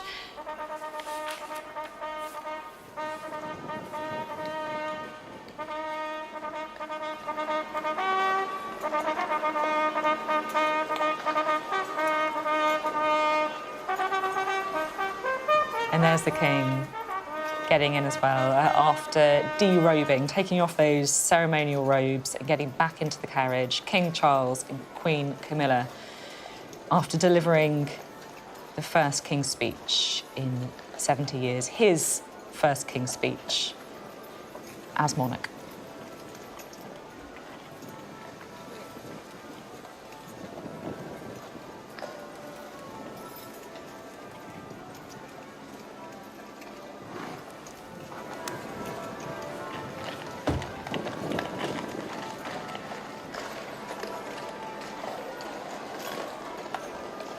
And Andrew, they'll now be making their way back to Buckingham Palace. Yes, I presume they'll be going back the same way they came, so along Whitehall, through Horse Guards Parade and onto the Mall and along there, which was the route they traditionally followed to come to the speech as well. And you can see the royal standard there being lowered outside Big Ben. What's the significance of that?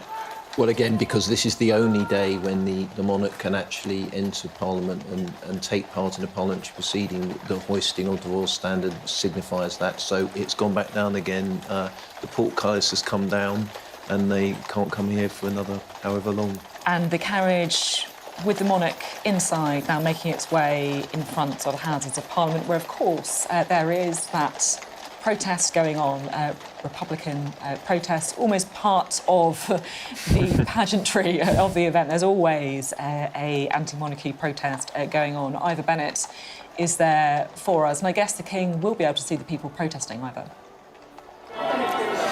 Yeah, he will, absolutely, because the protesters here from the group called Republic have stationed themselves in a very prominent position here, right on the corner of Whitehall and Parliament Square, opposite Parliament. And there's a group of about 100 of them here with placards and flags. They're very prominently placed because they're also coloured yellow, so they're impossible to miss, and they have the words on them, "Not my king."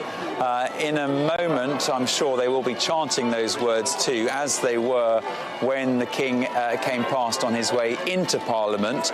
Even though there's not a huge amount of protesters here, they were pretty vocal, chanting "Not my king" and also booing. So I'm sure the King would have been able to hear that too. And as you can hear, they're starting up again here as they can see the carriage come into view. Now, organisers said they were expecting around 500 demonstrators. We're nowhere near that amount, but the ones who have turned up are certainly making themselves heard and seen. Even though it is vocal, I would say it's very civilised protest and operating within the area they've been afforded by police. There's a lot of police officers here keeping their distance,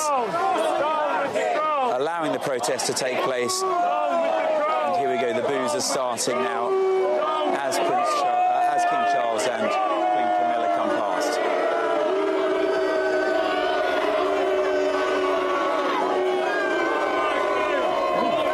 And as you can probably see, the protesters also stretch up Whitehall slightly, and those placards, more of them saying "Not my king," would be impossible for the king to miss.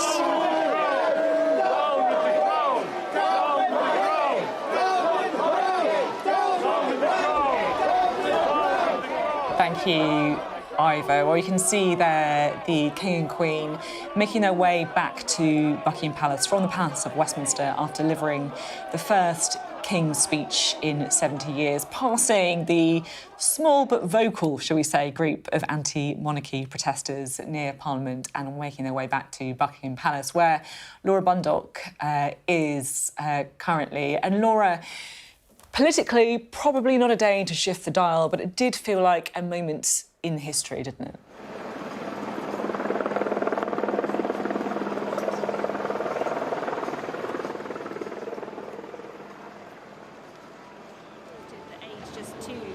And then Prince of Wales, Charles, watched as his grandfather delivered his last. This was his first, all those years later. He, of course, deputised for the late Queen last year, but was not, because he was not monarch, had not been crowned, didn't wear the imperial state crown, didn't wear any ceremonial robes. So a big moment for him as well.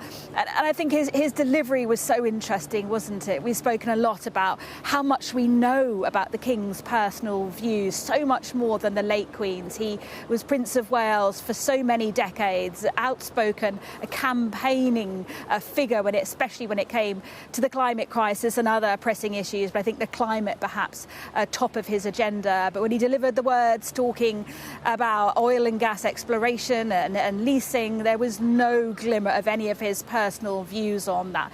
Views which are well known. I mean, it was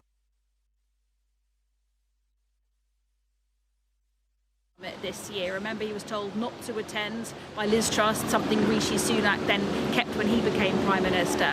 But today, this sort of neutral delivery from the King, putting aside any personal view he may have, as monarch, he must sit above politics. He must deliver the speech as written by his ministers without showing any of his personal sides. But certainly from the ceremonial side of things, we've seen a lot of ceremony, haven't we, with the state funeral of the late Queen, the coronation as well. But these are all big moments for any monarch, particularly, I think, for the King himself now stepping into that role and delivering the King's speech. Thank you, Laura. As Laura is saying, a big moment for King Charles, the person who will have watched his mother, his late mother, giving the Queen's speech for so many years. And today, the very first time that he delivered the King's speech, the first King's speech in 70 years as monarch. He travelled to the Houses of Parliament in the Diamond Jubilee state coach in the ceremony going back centuries. And you can see him there with his Queen Camilla in that carriage, returning to Buckingham Palace after delivering the government's legislative programme for the year ahead. 21 bills, but few surprises in the actual speech. Unlikely to move the dial politically, but still a big ceremonial moment. And Beth, when it came to the actual content of the speech itself, just looking at that carriage, of course, pulling through the arches there, unlikely to shift the dial. Yeah, unlikely to shift the dial. And also, we were talking about kind of the impact a Prime Minister can and can't make. And I went back to see what Boris Johnson did in the last Queen's speech we had, which was back in May 2022, so 18 months ago. And there were 37 bills in that speech. You had to go back to 2005 to Tony Blair to find a Prime Minister that had stuffed more into a Queen's speech, well, then Queen's speech, now we have a King's speech, than Boris Johnson. And, so Rishi Sunak quite restrained then? Well, I was going to say, so now I've got this document here about kind of how far back you have to go, and it looks like you'd have to go back to 2014. There were 11 bills in that particular Queen's speech. So quite restrained. in terms of what he's dishing up there. But also, if you look back to, I look back to kind of when Sam and I and you were talking about kind of the impact a Prime Minister can make in this kind of abstract legislative moment. You know, when Boris Johnson did his one back in May 2022, it was all about levelling up. That was the kind, you think about it's the post-COVID moment. He wanted to get back on his agenda of 2019, and it was billed as the levelling up then Queen's speech. But outside of all of that, there was a massive row about cost of living and how was the government helping people with inflation and bills, and was there going to be an emergency budget? And there was a big row about that. And it goes back to this idea that these things don't happen in a vacuum. So Rishi Sunak can put out a speech, but, you know, Labour, I imagine, will immediately say, where's the help for cost of living? Where's the more immediate stuff that voters might want or look to from a government? And also, I think that whatever Rishi Sunak does at the moment, he is being dragged down by things out of his control, if you like, happening, which is the COVID inquiry, reminding people about the chaos of the Johnson years.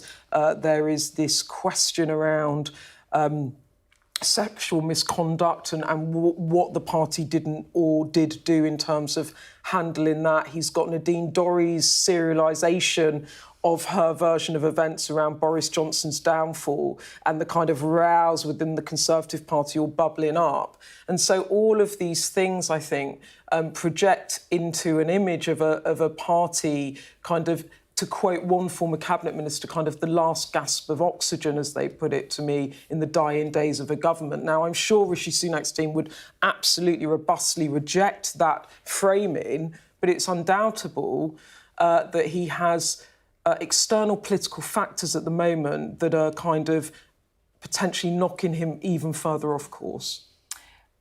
Really interesting to chew over the political implications of this. We can see there the pageantry beginning to, I guess, enter the last leg of the marathon, if you like, Andrew. They're returning to Buckingham Palace. What are we looking at now? Yeah, we're looking at, I suppose, the tail end of it. And as was said earlier, now it's over to the politicians. And this tells us that although in our constitution we have a ceremonial bit, we have a political bit, but they're never that far apart in a way. They're distinct, but there's things going on, and we can't escape the fact that this speech is probably the last speech before a general election, and that's what we're going to be talking about. So those two things do overlap, even though they're distinct as well. And it does feel strange, doesn't it, in a way, because we have all this ceremony to show the separation of government and the monarchy. We have the black rod, theatre, and yet there is still something quite bizarre, I think, isn't there, about listening to the King deliver the Prime Minister's words? It is very strange, and this was, I think, the first part of parliamentary proceedings ever to be televised back in 1958. And if you go back to the discussions then, back then they were worried about, will this confuse the public? Will they not be able to understand why the monarch appears to be setting out a political programme? So, it is interesting, and, hopefully we've conveyed today to the viewers what is actually going on. But yes, certainly it's an unusual thing. It's an amazing piece of ceremony. It's never been properly costed, but the last time people went into the figures, this whole pageantry that you're talking about, just the Parliament bit alone costs over £250,000. So that's just the Parliament bit, not the procession that we're looking at now? That excludes the royal elements, security, all the policing, and I guess what we're seeing on the screen at the moment. But everybody thinks it's worth it, I think, because it is a moment of continuity.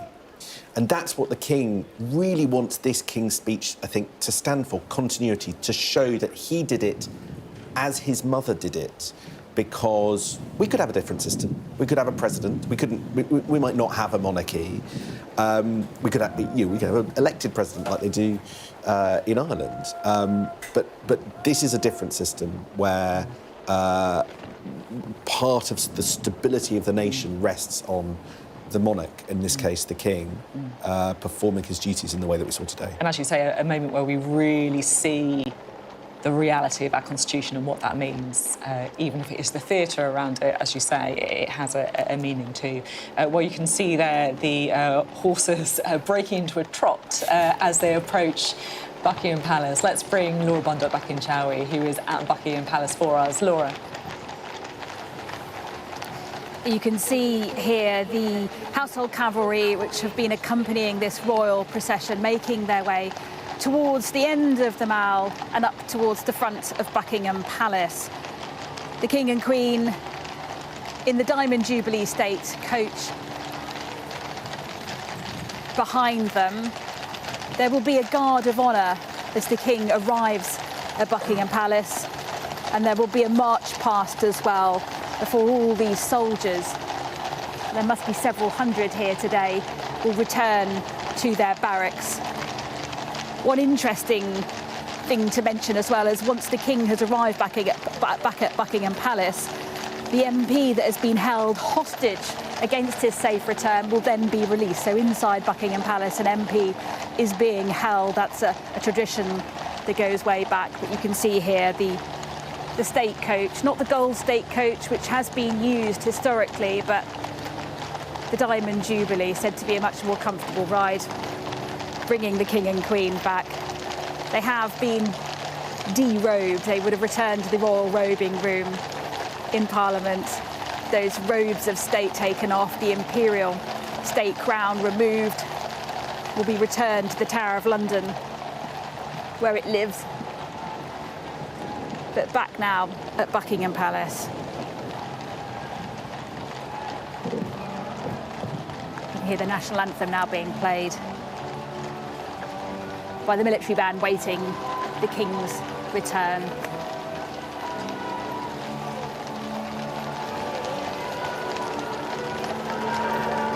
And a slight wave there from the King, probably relieved it is over. It's a big moment for him. The first time he's delivered this speech as King. We often think these moments will be a reminder of the late Queen as well, who for so many years delivered the Queen's speech, now a King's speech.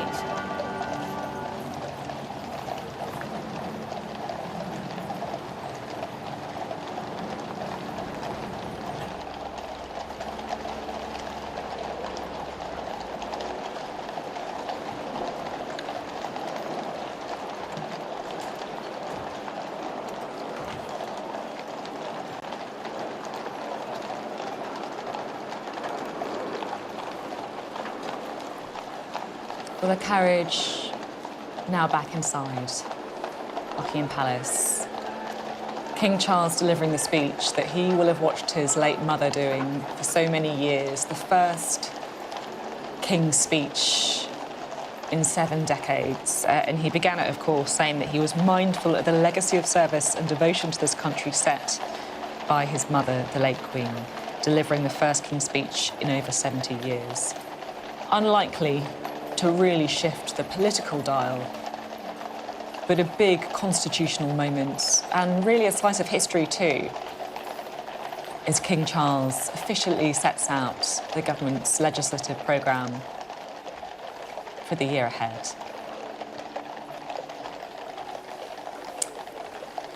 And the procession, there you can see, filing back through the gates of Buckingham Palace, making that journey back from the Palace of Westminster.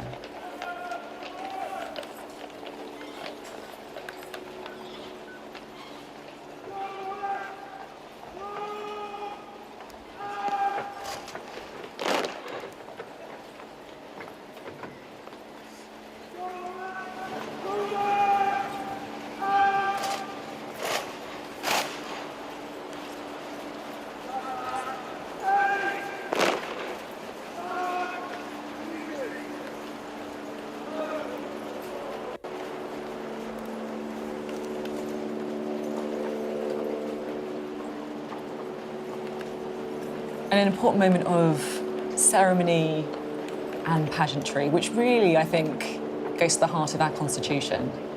As Sam was saying earlier, it's not a presidential system we have, it is a system of monarchy, and that split between the monarchy and the government really bleeding through all of the pageantry of the day, whether it is the theatre around Black Rod, whether it is the completely non-committal way that the King delivers the speech to show they're not his words, they're words written by the Prime Minister.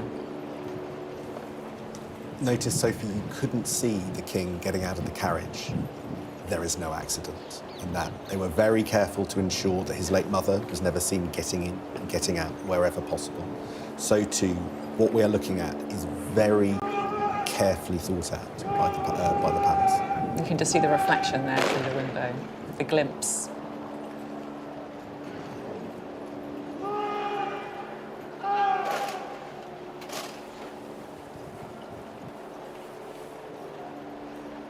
And Andrew, what are we looking at now? I think we're looking at the very closing stages of the whole thing. It sounds like the King's troop are doing their final bits with the guards. There we go, the saluting, the holding the standard.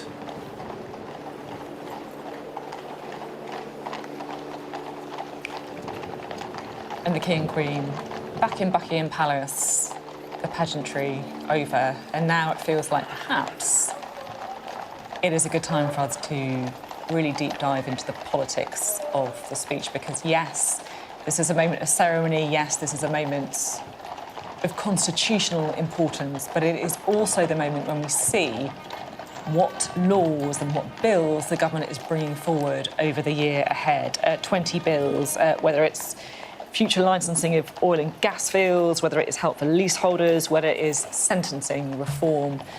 Time now, I think, to really deep dive into what this actually means in practical terms for the year ahead. Sam Coates has been analysing the text, deep diving into the text. Sam, take us through it. So I want to start, we always look for meanings on days like today as we open up the screen to have a look at all these things. I'm going to give you some statistics.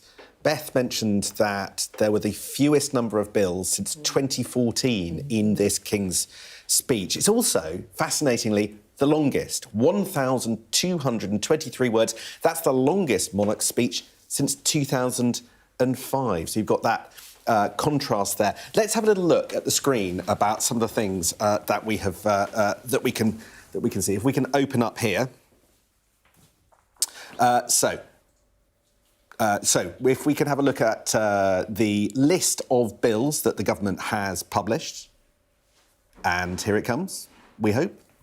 We can see it on our TV screens, at least. Okay. So what are we looking at, Sam? OK, so on King's Speech Day, the government releases a full list of all the bills that they are hoping to pass in the next few days. Now, one of the secrets of King's Speech Day is that some of them were already making their way through Parliament. As it happens, 6 of them, they're the ones with green dots alongside them, the Digital Markets Bill, Data Protection, Renters, Holocaust, Economic and Victims Bills. All of those aren't new bills. So really, what we're talking about, what we're looking at, what we're interested in is the new bit, and there are just 15 of those new bills. There is also one draft bill. Forget draft bills. They're not going to happen before the general election. That's the draft rail reform bill. Now, what I want to do is I want you to focus on just one bill as we start. That's possibly the most important bill here. Now, what you're looking at on the screen is all the notes that we as journalists have been given when it comes to this bill. It's probably easiest if I sit down and just chat it through with you, Sophie. And I just want to focus on the Criminal Justice Bill. Now, the Criminal Justice Bill is perhaps the flagship of all of it. And it does lots of things that Rishi Sunak wants you to know about, including compelling defendants to attend their sentencing hearing. So that's a big promise after Lucy Letby. There's a really controversial proposal in there where they could use polygraph tests. You could just sit at the bottom of your screen, polygraph tests for serious terrorist or sexual offenders. Now, government documents suggest that polygraph tests wrong on about 20% of occasions. So that's quite a big deal. But I want you to focus on this because it tells you a story of the last few days and a story of where we are right now. Have a look at this that I'm just zooming in on. And it is the crackdown on crimes and antisocial behaviour that blight communities. Now, Sophie, you will know from the last few days that we were told about a crackdown on homelessness. We were told that homeless people in tents, we have the tents taken away, that charities charities that handed out tents were potentially going to be prosecuted or criminals were going to be barred. And look at that on the screen. It's not there. It's not there. This is the legislation that we are told, as recently as this morning, that it would be in, but there is nothing down in writing. This is a fascinating glimpse into the kind of battles that we're seeing at the moment in Whitehall. At the weekend, Suella Braverman, the Home Secretary, leaned into this story, said that homelessness was a lifestyle choice, and there was clearly discomfort from other ministers, and now we're looking at an absence of that being in the document that we are told about. What's going on? Now, if we talk to some people in government, they say, don't worry, we've got collective agreement for all of this, it's happening. But other people just point to that document and go, it's not there. That's the kind of story that you get by going deep in. This big thing that dominated the news for 3 days just isn't there. We've got to find out how. Why do you think that is? Do you think it was Suella Braverman busking, going a bit further than they hoped? Do you think that they've rode back over the last couple of days? Well, I mean, I guess we don't know. Well, I think what we have seen, and I mean, you've been digging into this, Sam, but what we definitely have seen is language from the Home Secretary about homelessness being a lifestyle choice that has clearly rattled other people in government. And Claire Coutinho, a key ally of Rishi Sunak, rumoured that potentially she'll take over as Chancellor before the next general election, was asked about this on Sky News. She said, it is not language I would use. So I think what we can glean from all of that is that Suella Braverman may have been using language or pushing something that maybe the Prime Minister isn't comfortable with, doesn't want to legislate for. So what you can sense in that, and you know, is there's a party split in all of this, which makes it messy, doesn't it? And then it's unclear, as Sam was saying, about will it or won't it be put into legislation. I think it's a reflection of the splits within the Conservative Party, and also for a Prime Minister that has a Home Secretary that in policy terms might not be disaligned with government policy, but in presentational and rhetoric terms is really out of kilter with a Prime Minister that isn't comfortable with the language she uses. He was asked about it yesterday and he just kind of avoided it, but he definitely didn't endorse it. Yeah, you're right. Anything else that jumped out of you from the speech today, Sam? I mean, there's a huge amount, and we'll go through it over the course of the next couple of hours. But whether it is the stuff around smoking and automated cars, that stuff that is genuinely going to transform our society, whether it's the detail, which is slightly less impressive than the headlines around housing policy, there's an awful lot to look into. It certainly is. Thank you both for your analysis. Thank you, Andrew, as well, for talking us through the ceremony as well. You are watching Sky News. Coming up, we are going to be looking more at the content of the King's speech with some of the political reaction from both Labour and the Conservatives. See you then.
Hello, welcome back. Now, for the first time in 70 years, a king has delivered the speech at the state opening of Parliament.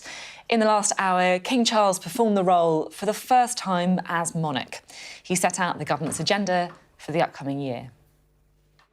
It is mindful of the legacy of service and devotion to this country set by my beloved mother, the late Queen, that I deliver this, the first King's speech in over 70 years. The impact of COVID and the war in Ukraine have created significant long-term challenges for the United Kingdom. That is why my government's priority is to make the difficult but necessary long-term decisions to change this country for the better. My minister's focus is on increasing economic growth and safeguarding the health and security of the British people for generations to come. My government will continue to take action to bring down inflation, to ease the cost of living for families, and help businesses fund new jobs and investment. My ministers will support the Bank of England to return inflation to target by taking responsible decisions on spending and borrowing. Well, much of the speech focused on law and order, with the Conservatives keen to re-establish their credentials as tough on crime. My government will act to keep communities safe from crime, antisocial behaviour, terrorism and illegal migration. A bill will be brought forward to ensure tougher sentences for the most serious offenders and increase the confidence of victims. My ministers will introduce legislation to empower police forces and the criminal justice system to prevent new or complex crimes, such as digital-enabled crime and child sexual abuse, including grooming.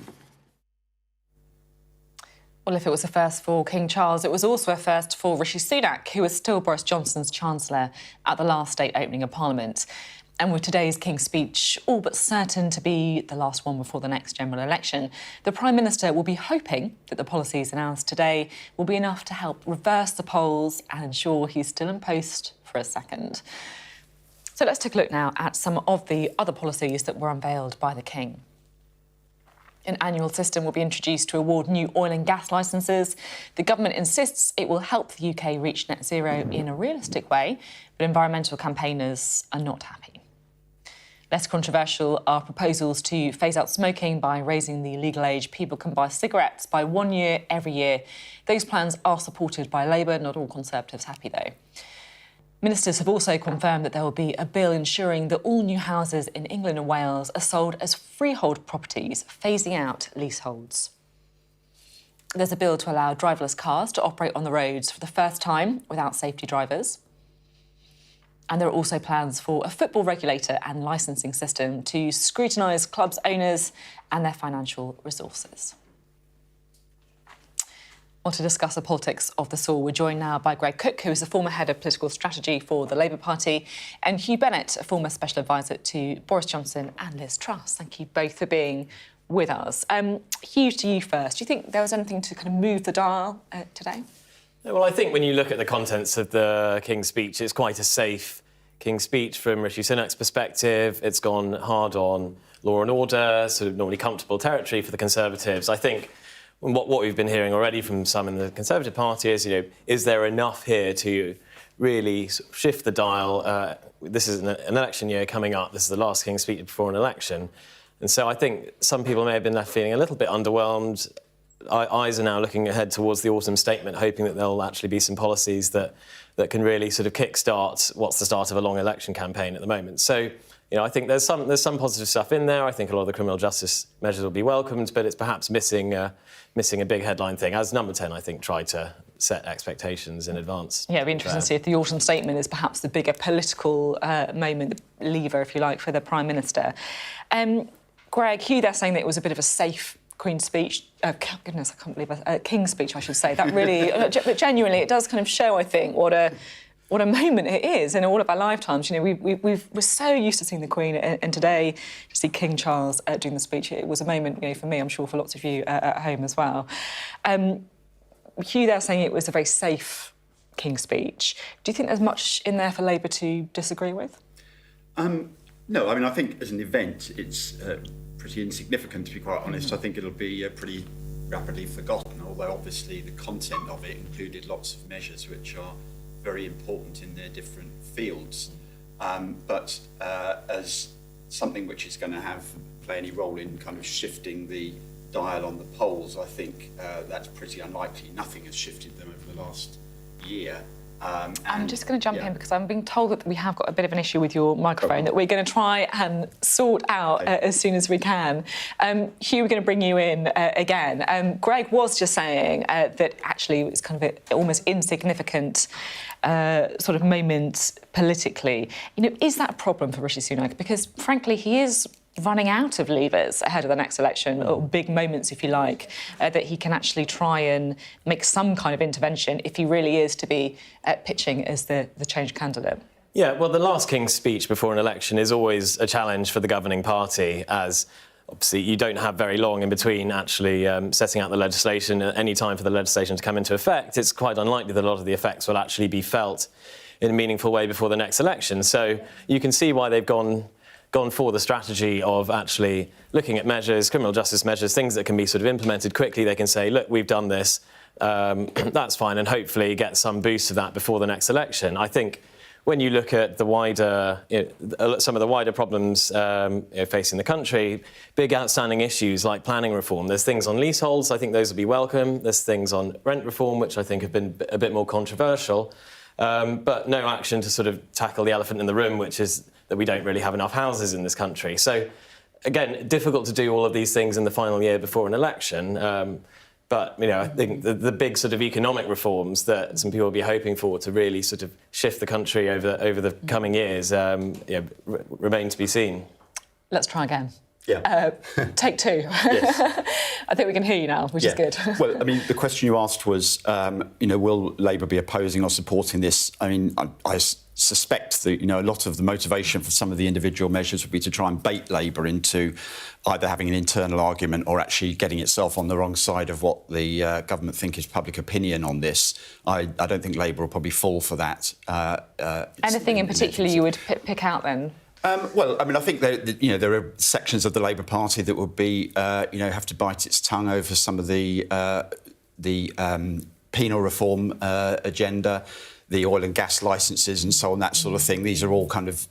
and it may even be that some of the sentencing reform stuff is kind of preparing the ground to have another go at trying to accuse Keir Starmer of being soft on crime. But I think with the best will in the world, all of these kind of measures, whatever their merits are not going to, they're not going to really shift opinion on the thing that really matters, which is the Tory government destroyed its own credibility on the economy a year ago. And somehow, if Sunak is to have a chance in the general election, he has to, as you say, make himself the change candidate to draw a line under what happened then and try and show the Conservatives as a party that learned and moved on from that. And I don't think anything here, possibly the autumn statement will give us some more on that, but nothing here is really going to do that. Do you agree with that, Hugh? Sunak having to show that he's different to the two people that you advised, Liz Truss and Boris Johnson? Look, I mean, I think there's obviously a sense that economic reforms are needed. There are headwinds. Obviously, it's not just the UK facing these headwinds. You look across the rest of Europe, there's sluggish growth everywhere, but there's obviously a sense that things could be going better. The main levers that Rishi Sunak has to actually do something about that will be in the autumn statement and in the budget next year. So I think in terms of his approach to actually convincing people that he has the answers, he has the ideas that make it worth re-electing him to actually take the economy to a better place, I think he's got those two big moments that he can really use to sort of show the public that he can do that, and I think that's what everyone in his party will be hoping. And what about Labour? Do Labour really need to do a bit more to get over the line, to prove that they are a government in waiting, that they're ready for the challenge? Because, look, they're doing a very good job about not falling into any of the little traps set to them by the Conservative Party, but Is there anything that eye-catching in their own agenda? I don't think anybody in Labour will be complacent or, believing some of the hype that's around about how, there's the victory is guaranteed, or even there'll be some kind of landslide. You need to kind of look beyond the headlines of what's in the polls and what the by-elections have said in that. And what, your own Sky poll last week was very interesting in this, which looked at what's happening with the people who voted Tory in 2019, and the huge bulk of them still who genuinely seem to be undecided about what to do. And, Labour didn't have great ratings amongst many of them, and so but that's a bit of an issue for Labour, isn't it? I mean, the Conservatives have been in power for 13 years, as you put it, crashed the economy, under sort of Liz Truss. Surely you should be convincing these people. Yeah, but we're coming back from one of our most disastrous general election results 4 years ago. I think the ground that's been much aided by the government, but the ground which has already been made up is astonishing. Nobody would have believed that at this stage. But clearly, it's very hard for a party to reinvent itself over that shorter period of time and to have a positive appeal. And I think if Labour's going to kind of make inroads into those voters who seem to be still up for grabs, then it's going to have to develop that positive appeal and not simply rely on the government failing. And what about the challenge for the Conservative Party? Do you think that Rishi Sunak needs to take, I guess, a few more risks than he did today if he is to kind of have a chance of being elected again? No, I think he does. And, as exactly as Greg says, I think you basically have at the moment two leaders who are playing it quite safe. From Keir Starmer's perspective, that probably makes sense. He can see the Tories are struggling to turn around the polls, so if he can just stay out of trouble, stay out of controversy, he hope that he can ride it to victory. But that also presents risks in itself, because it means that there is an opportunity for Rishi Sunak, if he can really discover some momentum, discover a real agenda that people get behind. Can Starmer actually rise to meet him at that level if Rishi is able to step up to that level? I think that's what will determine, I think, whether there will be a surprise, there will be a shift over the next year, or whether things just stay as they are at the moment. Interesting to see. Also interesting to see, I have to say, one of my kind of favourite moments of today is always when you see Keir Starmer and Rishi Sunak, the two leaders having that slightly awkward walk. They know the cameras are going to be on them. They've got to get the tone right, friendly but not too friendly. I mean, what kind of things do you reckon they might have been chatting about? I have no idea whatsoever. What the weather's like in Wellingborough and Blackpool, maybe, who knows? Exactly, yeah, and some of the places that they've been trying to visit. It must be, I mean, Liz Truss and Boris Johnson have done those before. I remember the one with Boris Johnson and Jeremy Corbyn. Boris Johnson very, very chatty and friendly, Jeremy Corbyn just not having any of it at all. Yeah, no, I'm sure there have been many awkward conversations had over the years, walking on the long walk between the Commons and the Lords. Thank you very much. Really interesting to get your analysis. Thank you. Stay with us. We'll have lots more reaction to the King's speech after the break.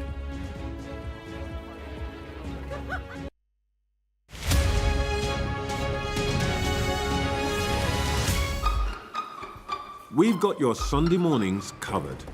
From the front page and the sounds of the streets to the voices of the people who make the major calls and big picture politics beyond Westminster. We'll put you at the heart of our story. A new start to Sunday. I'm ready. Are you? Join me, Trevor Phillips, Sunday mornings on Sky News.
They have breached the road. There is a lot of gas being fired all around us.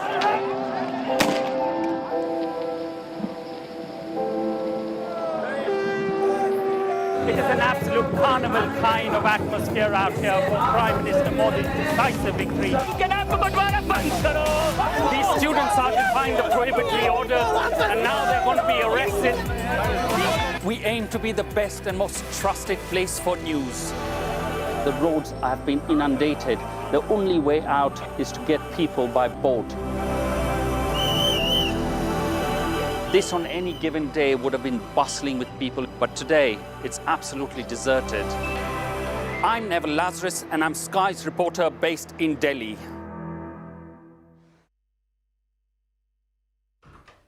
Hello, welcome back. Well, for the first time in 70 years, a king has delivered the speech at the state opening of Parliament. In the last hour, King Charles performed the role for the first time as monarch. He set out the government's agenda for the coming year.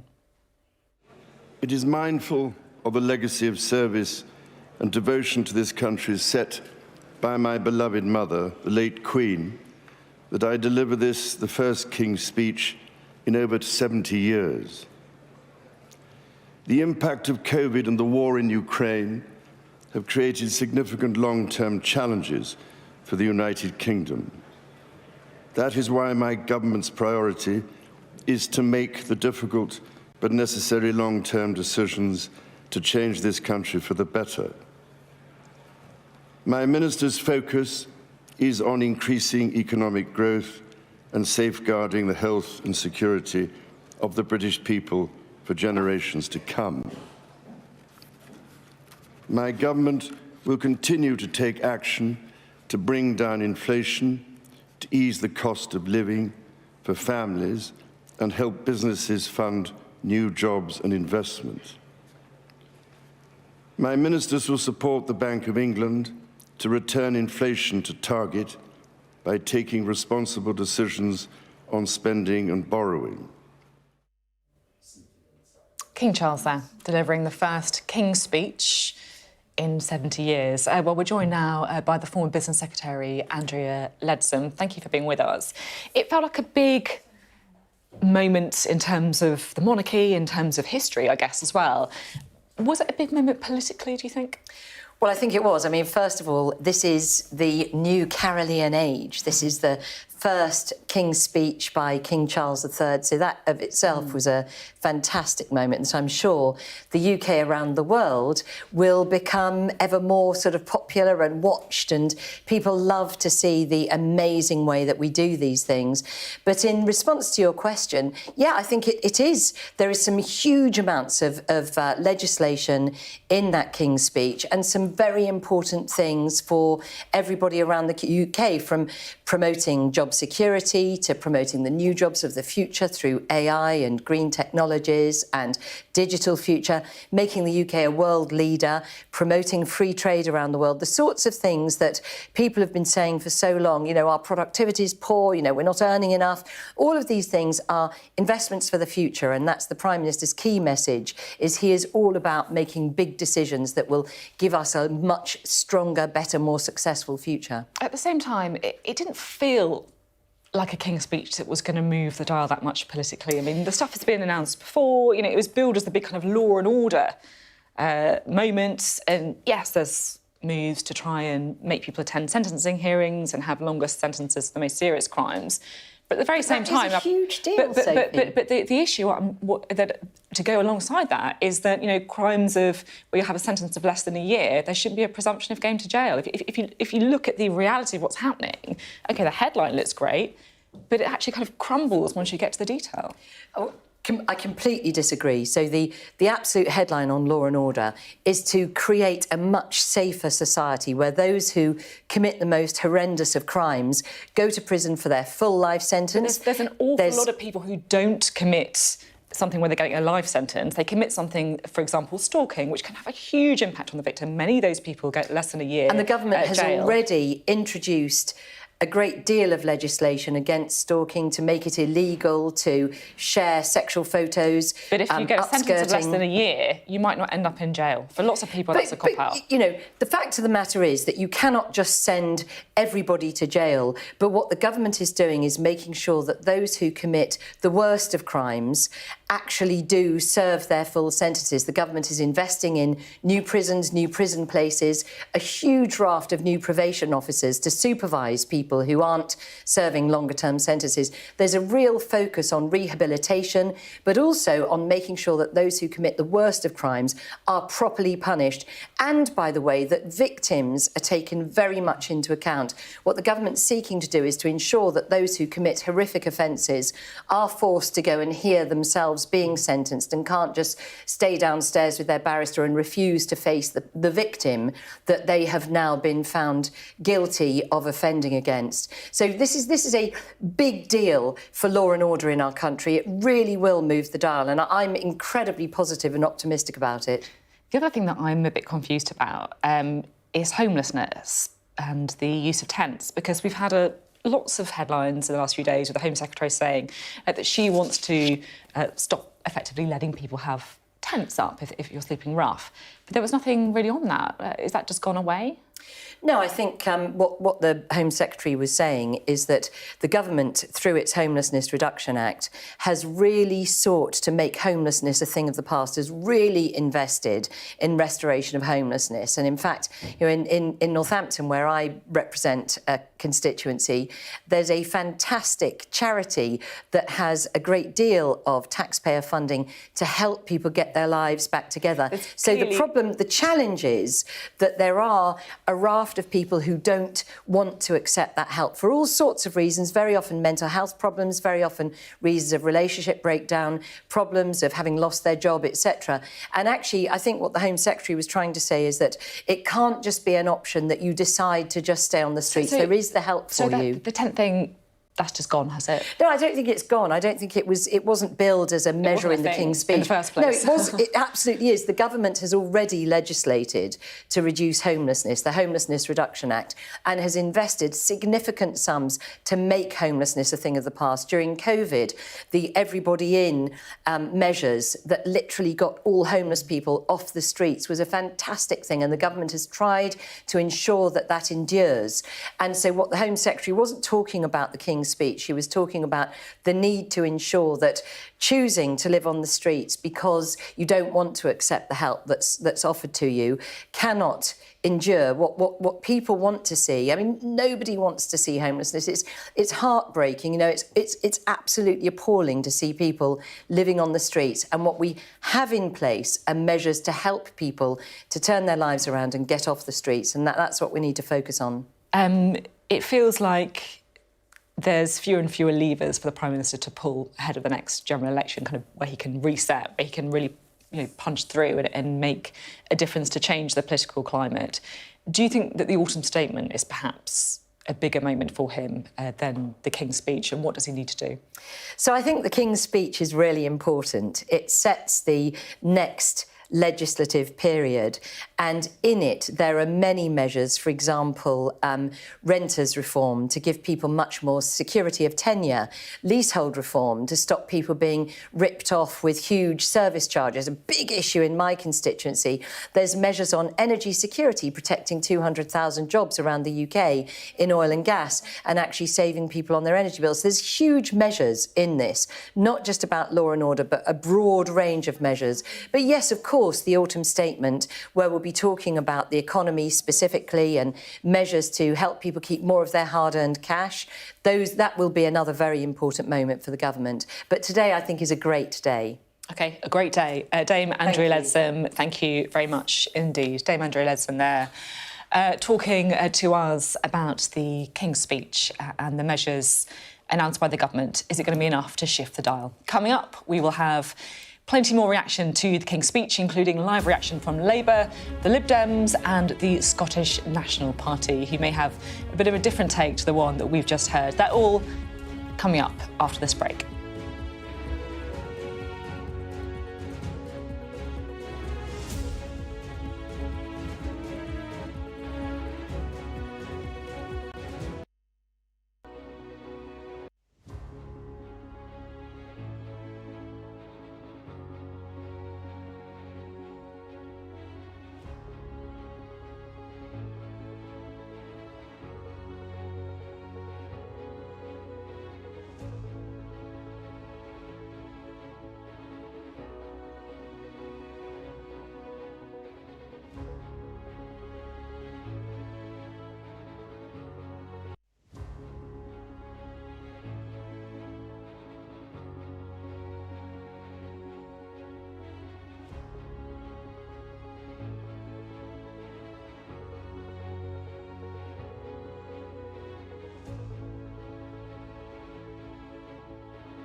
Hello, you're watching Sky News. It's 1 o'clock, the headlines. The first King's Speech for 70 years. Charles sets out the government's vision for the coming Parliament. My government will act to keep communities safe from crime, antisocial behaviour, terrorism and illegal migration.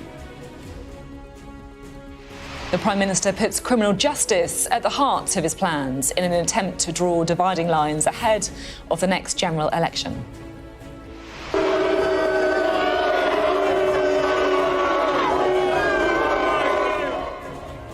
But there are cries of "Not my king" by dozens of anti-monarchy protesters.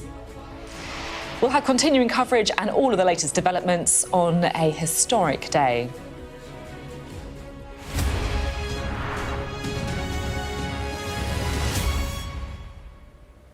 Hello, good afternoon. For the first time in 70 years, a king has delivered the speech at the state opening of Parliament. Earlier, King Charles performed the role for the first time as monarch, setting out the government's agenda for the upcoming year. It is mindful of the legacy of service and devotion to this country set by my beloved mother, the late Queen, that I deliver this, the first King's Speech, in over 70 years. The impact of COVID and the war in Ukraine have created significant long-term challenges for the United Kingdom. That is why my government's priority is to make the difficult but necessary long-term decisions to change this country for the better. My minister's focus is on increasing economic growth and safeguarding the health and security of the British people for generations to come. My government will continue to take action to bring down inflation, to ease the cost of living for families, and help businesses fund new jobs and investment. My ministers will support the Bank of England to return inflation to target by taking responsible decisions on spending and borrowing. Right. Well, much of the speech focused on law and order, with the Conservatives keen to re-establish their credentials as tough on crime. My government will act to keep communities safe from crime, antisocial behaviour, terrorism and illegal migration. A bill will be brought forward to ensure tougher sentences for the most serious offenders and increase the confidence of victims. My ministers will introduce legislation to empower police forces and the criminal justice system to prevent new or complex crimes, such as digital-enabled crime and child sexual abuse, including grooming. Well, it was a first for the King. It was also a first for Rishi Sunak, who was still Boris Johnson's Chancellor at the last day opening of Parliament. And with today's King's Speech all but certain to be the last one before the next general election, the Prime Minister will be hoping that the policies announced will be enough to help reverse the polls and ensure he's still in post for a second. Well, let's bring in our political editor, Beth Rigby. Beth, do you think it will be enough to shift the dial today? Well, I think that if you ask Conservative backbenchers, they don't think it is. And, as we were saying earlier, it's always an abstract thing, a King's Speech anyway.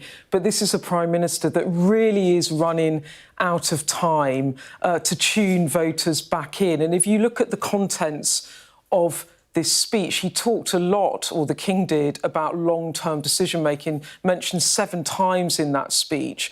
But what you actually see in terms of the bills is quite short-term political positioning, be that the oil and gas bill, which is to try and box Labour in on their decision to stop granting future licences for drilling in the North Sea, be that tougher sentencing, which I think the Conservatives are going to use as a way to personally attack Sir Keir Starmer's record on setting rules for sentencing when he was Director of Public Prosecution. So I think there's a rhetoric of long term. There is actually, in the politics of it, sharpening in running into an election. And then I think the other thing is what isn't in it. So A-level reform, it was a massive part of the conference speech. When you ask people in number 10, where's the legislation for this overhaul of A-levels, I'm told it's coming in due course. So that's not in there. Conversion therapy, that isn't in there. Changes to old EU laws about pollution in nutrients in order to try and get house building going, that's not in there. And what that tells you is it's not just a Prime Minister running out of time, it's a Prime Minister running out of space, running out of political space to push through difficult decisions, so put in the too difficult to do box because he's constrained by his backbenchers. So taken as a whole, does it shift the dial? I think that the sense that I believe will come out of the backbenches going into it and coming out of it is that the sum of the parts don't amount at all to the rhetoric that he's trying to sell to the country, so it's hard to see how he convince voters. And that's a problem, of course, if you're pitching yourself as the change candidate in the next election, but also, and also having to turn around the Sophie, polls. And this is, you know, in the conference, it was like, I am the change candidate, I am not the status quo. Keir Starmer is the status quo, and I'm going to do politics differently. That was the packaging of the conference speech. But then you speak to insiders in number 10 last night, and it was like, well, this isn't going to be a bold moment. It's not a wow moment. This is a continuation of Rishi Sunak's delivery plan. And, you know, if I find that confusing in terms of messaging, I'm sure that voters, if they tune into it, will find it confusing too. So, in a way, they've got to decide what do they want to try to sell to the public going into a general election. They haven't got much time left. Thank you, Beth. Well, Beth, they're talking about the gap, I guess, between the rhetoric on the one hand and the reality of what is actually in the King's speech. Well, talking about that, our Deputy Political Editor Sam Coates has been delving into the detail of what is actually in the speech. And Sam, what's caught your eye? So it's the longest King's speech that a monarch has given since 2005 at over 1,200 words, but it's the shortest in the number of new bills since 2014. So that gives you a sense of kind of how important this moment is. If we just have a look at the list at the moment, I think we can bring it up on our screens. You can see the whole list of bills. Now, to give you a little bit of a guide, the ones with green dots are the ones that were already in Parliament at the point at which the King's speech was given. So you can see, actually, there's not actually that much that is new. And the main, most interesting things are around criminal justice, they're around housing, and they're around some plans for the future. So that's the stuff around tobacco and the stuff around automated vehicles. Now, I want to just talk through a couple of things that you learn if you dive deep down into the document. So take a look at that criminal justice bill. The headline of that criminal justice bill, I think, will be things like compelling defendants to attend their sentencing hearings. So that's in the aftermath of the Lucy Letby trial, where she didn't do that. But have a look at this. Over the last few days, you'll have been hearing a lot about government plans on tents. And how there was the King's speech might contain a crackdown on homeless people in tents, and charities were going to be banned from doing that. But look at here, this bit. The crackdown on crime and antisocial behaviour makes no mention of that. I think there's a bit of a briefing war going on behind the scenes. There's lots of bits of detail of this King's speech, I think, that is worth delving into. Housing is a big priority. They're extending, they're basically helping people in leasehold properties, automatically making the length of the leasehold longer. But look at this. When you look down in the into the fine print, what you see is that key measures, such as actually capping existing ground rent, which is the thing that people in leaseholds have to pay, actually that's simply the matter of a consultation. So again, you have this question about whether it's going to happen. If it's a final session of a parliament before a general election, it's only in consultation. Is it going to happen? Maybe not. All sorts of other little details that we'll pick up through the afternoon, Sophie. But what it's clear is that when you go right down into the detail, perhaps even those 14, 15 bills that are new maybe don't amount to quite what you thought they were. really interesting, Sam. And as Sam was saying, it's always important to look at the detail of the stuff because this is what the government's actually doing. This is the laws that they're passing. And if there is any gap between the rhetoric on the one hand and the speech, then that is significant. Well, it was a big day for politics. It was also, of course, a big and significant day for the monarchy too. Our royal correspondent, Laura Bundock, is at Buckingham Palace for us. And Laura, it was the first King's speech for 70 years.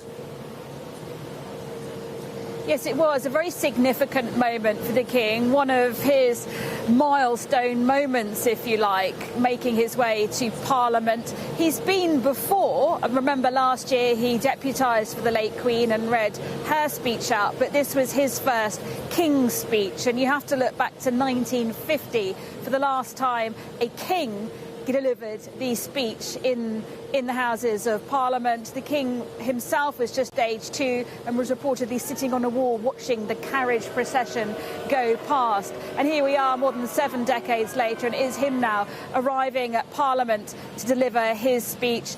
And we saw him there again wearing the ceremonial robes, the robes of state and the imperial state crown last on his head back on Coronation Day. He does, of course, read the words the government writes for him. But as I think what struck me was this interesting moment. This is a king who we know so much about. We know so much of his own personal views, but this certainly wasn't a moment for him to express any of those as monarch. This was a reminder that he sits above politics. He reads what the government tells him to read. And it was very interesting, wasn't it, hearing some of the Green policy announcement, that delivery deadpan and very deliberately so. He would not want to show any of his personal opinion in delivering this speech today. And Laura, it's important to emphasise that it was a relatively small number of people, but there were some protests along the route as well, weren't there?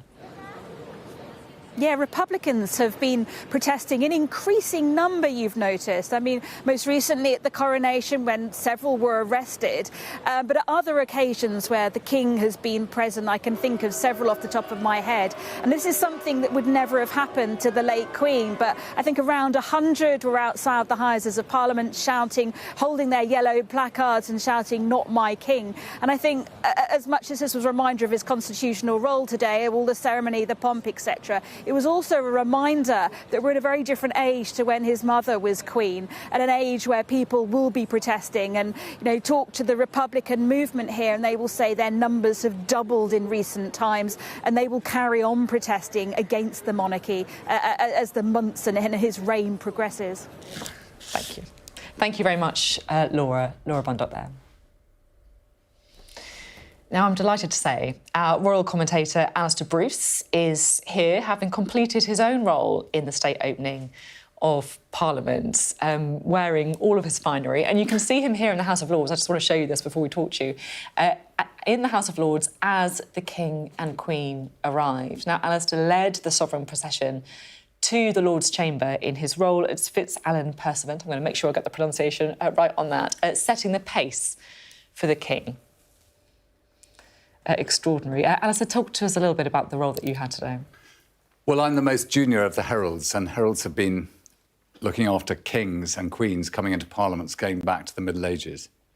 And in a sense, this is a constitutional punctuation point in the political process, which is very brief, where the king, on behalf of his ministers and his government, reads out what they are now to debate and is the activity really for this session of Parliament. But he does so with the attendant court that we represent. And the heralds have always done this right back to battles and also to great ceremonies. And it continues something that is uniquely British and part of particularly the English, but also the Scottish tradition. So it's rather special to see. Yeah, really special. And it's so special as well to have a role in that moment as well. Putting the kind of politics to one side, it felt like a moment of history today. You know, the first King's speech in 70 years. It was, and there was a sense that this was, in its own way, a new beginning and a milestone for the King, coming with his Queen at his side. We have become very familiar with the picture of the Queen delivering her speech, wearing the imperial state crown, with that golden backdrop behind her. And to see all that the same, except with the King in place of the Queen, reminds us that we move forward And now, with the king gone and all of us taking our robes and ceremonial uniforms off, the political process returns again. I mean, my job, particularly today, because I'm always at the front of the procession, is to set the pace. And I can say that with the rehearsals that we had, we did go slightly faster than we did with the late Queen. Yeah. But I think, you know, we're always tweaking it. And I think I was particularly proud when I took His Majesty and led him out again, that we went a little bit slower and it worked perfectly. And I think that effortlessly, with all the energy that people put into getting these things to look right, it did work very well, and the King was delivered to Parliament to do his constitutional duty and taken away again. Give us a glimpse behind the scenes. How are the rehearsals for this? There must be so much. Well, the army has its rehearsal very early in the morning, generally a couple of nights before. And for them, it's a really big deal coming through the streets of London with horses and carriages of the Royal Mews. But then in Parliament, it was yesterday we all gathered, and the Earl Marshal particularly organised the way in which the King and Queen would come in and take their seats on the thrones and then leave. And when you've got these two long trains with these young lads who are looking after them, you know, you need to make sure that that's going to work tidily. And I think it did work extremely well. Who are the boys? We can see them now carefully arranging the train. They're called pages of honour, and they tend to come from the families of people who work for the King and Queen, and their children are asked to step forward and play their part. At least it's a day off school. Yeah, can you imagine? They must love it. What an honour.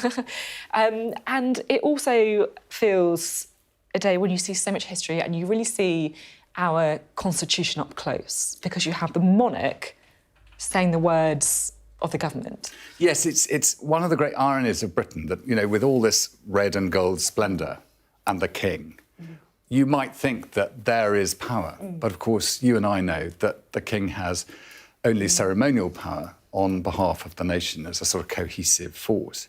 And then you see the almost chaotic approach of the members of Parliament from the Commons after they've been summoned by Black Rod, in whose face the door has been slammed to remind us when Charles I failed to behave in a constitutional manner. And then they come together in the House of Lords across this sort of sea of velvet and ermine. And the intent of the government is read out. And we see the Prime Minister and the leader of the opposition. I mean, I can, from the throne end, I can see them side by side, hearing what it is that's going to be debated. But we know that this afternoon, and from now on, the fury of the political process will take over again. And we, in all our ceremonial kit, go home. Yeah, it's incredible, isn't it? I mean, you talk about that moment of Black Rod. Just unpick that a bit. Talk us through what the tradition of that and why it came about, the slamming of the doors. Well, there was a very powerful MP called Pym in the time of King Charles I who took against Charles I's powers. He regarded that his kingship was giving him the authority of God on earth. And not surprisingly, he didn't agree with that. And anyway, there was a long period of disagreement between King and Pym and many others in Parliament. And the King stormed over to Westminster and went with his soldiers into the Commons chamber, into the Parliament, and demanded the Speaker to hand over those representatives of the people. And the Speaker brilliantly turned round and said, "I have neither eyes to see nor voice to speak, save as this House shall command me." And what we see when Black Rod comes in is the door was slammed in her face. And then she comes in and she says, you know, the King commands this honourable House and will bow both ways, which is a way of recognising that, you know, the King's messenger has had the door slammed in his face just so that the Commons can remind the King, don't you dare ever come in here again. It's extraordinary. It's wonderful, really, in its own way as well. The other thing that really struck me today is you have the pageantry and the pomp and the tradition, and everything is done to such an exact standard, whether it's the arranging of the train or the setting of the pace that you did. And yet you also have a man, King Charles, who must have seen his mother give this speech so many times before, and he opened up, didn't he, by paying tribute to the late Queen as well. It's such a moment for him too, his first speech as monarch. Yes, and for him after these last few years where he has been lifting from the position of being a parent to becoming the king, and we've watched him take command of much of what has become his. After watching his mother for 70-plus years, as it were, doing it herself. And occasionally he used to accompany her to Parliament, particularly when she was less able, and the late Duke of Edinburgh was not able or present to do so. And he gave the last Queen's speech as a Councillor of State with the now Prince of Wales beside him, because you needed to have two. But I think for him to now come into the House of Lords wearing the crown and take his position, and it's very difficult to read a speech when you've got 2.5 pounds of platinum and diamonds on your head, the nation's crown. And he did it, I think, remarkably well, and he delivered it with a pretty deadpan voice. Many people said, will he change the way he speaks in accordance with how he feels about individual bills that are being proposed by the government? And of course, the truth is, as a constitutional head of state, he certainly can't do that. And he didn't. No, he didn't. It's true, isn't it, that it's strange. Normally you would expect the kind of rhetorical flourishes of a speech, but this is the opposite, isn't it? Yeah. This is a deadpan, straightforward delivery. And it did feel that overall you got the sense of a moment of change with the kind of government's legislative programme, Rishi Sunak's first as Prime Minister, the new-ish monarch, the King, but also it's such a time of continuity as well, and it does make you feel that, doesn't it, don't you think, the traditions that just built up over so many centuries. And perhaps you can look at kingship, whether you approve of it or not, and recognise that constitutionally one of the things the King is there to ensure is that after 5 years, no matter how excited a Prime Minister might be to consider staying on, the King makes sure that the law will be met and there will be a general election. And that, in its own way, is a check and balance. And whilst kings don't tend to do anything of their own volition, a king can dissolve Parliament. And after 5 years, that is precisely what will happen if a general election hasn't by then been called. Pretty big power. Thank you very much indeed. It's always such a pleasure to talk to you, particularly on such a big day. So thank you for hot-footing it into the studio. You can't sit back in this. You have to stay very upright. It's true. Yeah. Thank you very much indeed, as to Bruce there. You're watching Sky News. Coming up, cheap gimmicks and reheated policies will be getting reaction from the Lib Dem leader, Sir Ed Davey.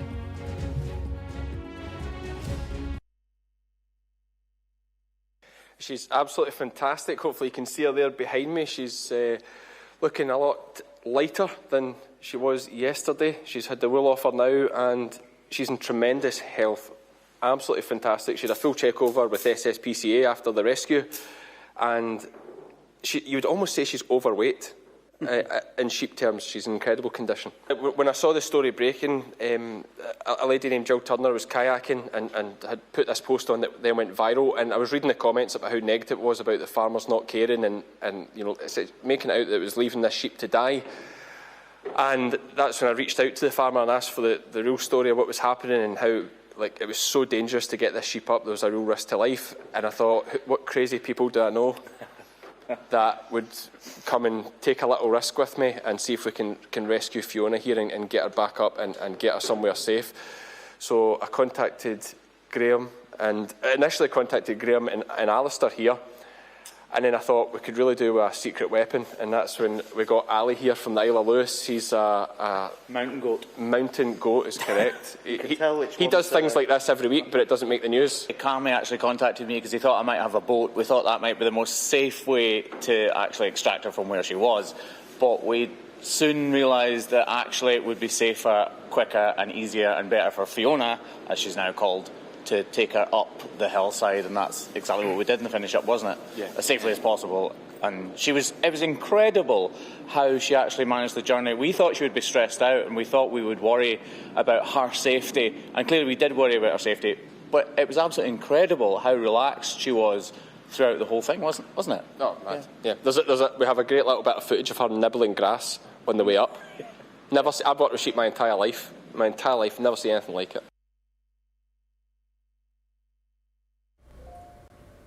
Hello, welcome back. We are digesting the contents of the first King's speech since 1950 today, which the government says will change the country for the better. Well, let's see if the Lib Dem leader, Sir Ed Davey, agrees with that. We'll get to the politics in a minute, but it felt like a big moment for the monarchy, doesn't it? We're so used to seeing the Queen, the late Queen, giving this address.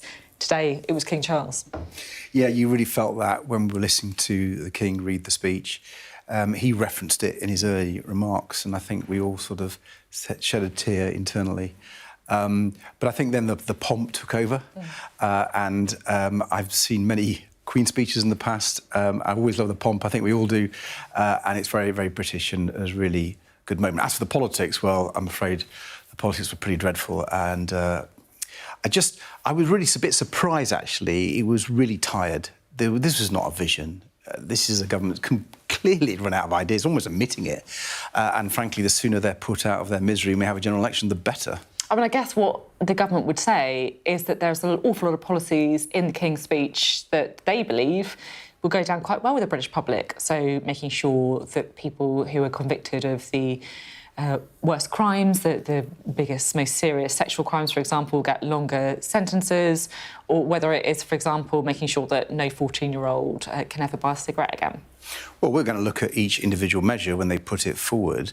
But if you look at the challenges facing our country, the cost of living crisis, the economy in a mess, you look at the NHS and our care in a mess. You look at things like sewage, where local environment and rivers are being polluted. These are the crises that people are talking to us on the doorsteps. And the King's speech, written by the Prime Minister, of course, didn't even touch on these issues. What Liberal Democrats want to see is a really positive approach. You know, we need to tackle these challenges. People are really hurting out there, and I didn't think the Conservatives are speaking to them. They seem so out of touch with what ordinary people are thinking. Let's look at the actual specifics that were in the King's speech today. You know, is there anything there that you would sort of disagree with? What about oil and gas licences, for example? Pretty worried about that, to be honest. I was a Secretary of State for Energy and Climate Change, and I did agree to an oil and gas licensing round. But they used to come around relatively infrequently. And I think, we need to be investing in the renewables.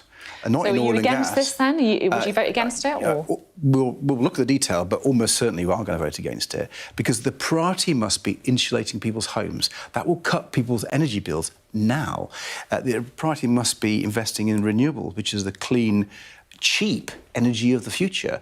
What they're doing is they're going back to the past. They're shackling our country, they're shackling energy bill payers to expensive, dirty fossil fuels. That just doesn't make sense. I mean, how about the crime element in it as well? Would you support the idea for longer sentences for more serious crimes and also compelling people to attend their sentencing hearing? Well, we'll look at that. The second one, I think, certainly has some real merit. But the real problem in our criminal justice system is the courts have got huge backlogs. We're getting criminals who are getting away with it because the government aren't supporting the judges and the whole criminal justice system. What would you do then? Would you invest more in prisons? Would you send less people to jail? What would you do? It's got to be a whole mixture. You've got to take the whole system on. It's failing at the moment. And what does that mean? My ears prick up a bit when I say you have to take the whole system on. What does that mean? What would you do? Well, first of all, you've got to make sure that the courts have the resources to be able to try the prisoners. I mean, if these people are guilty, they need to go to prison, they need to be tried. The victims need to see that. The families who've been burgled or seen relatives murdered or raped, they need to see these people tried. At the moment, they're not even seeing that. They're waiting years for that. Think of the misery and agony of those families. So that's the first thing we do, give the courts and the judges and the whole court system the tools so they can really get on and try these cases. That's got to be critical.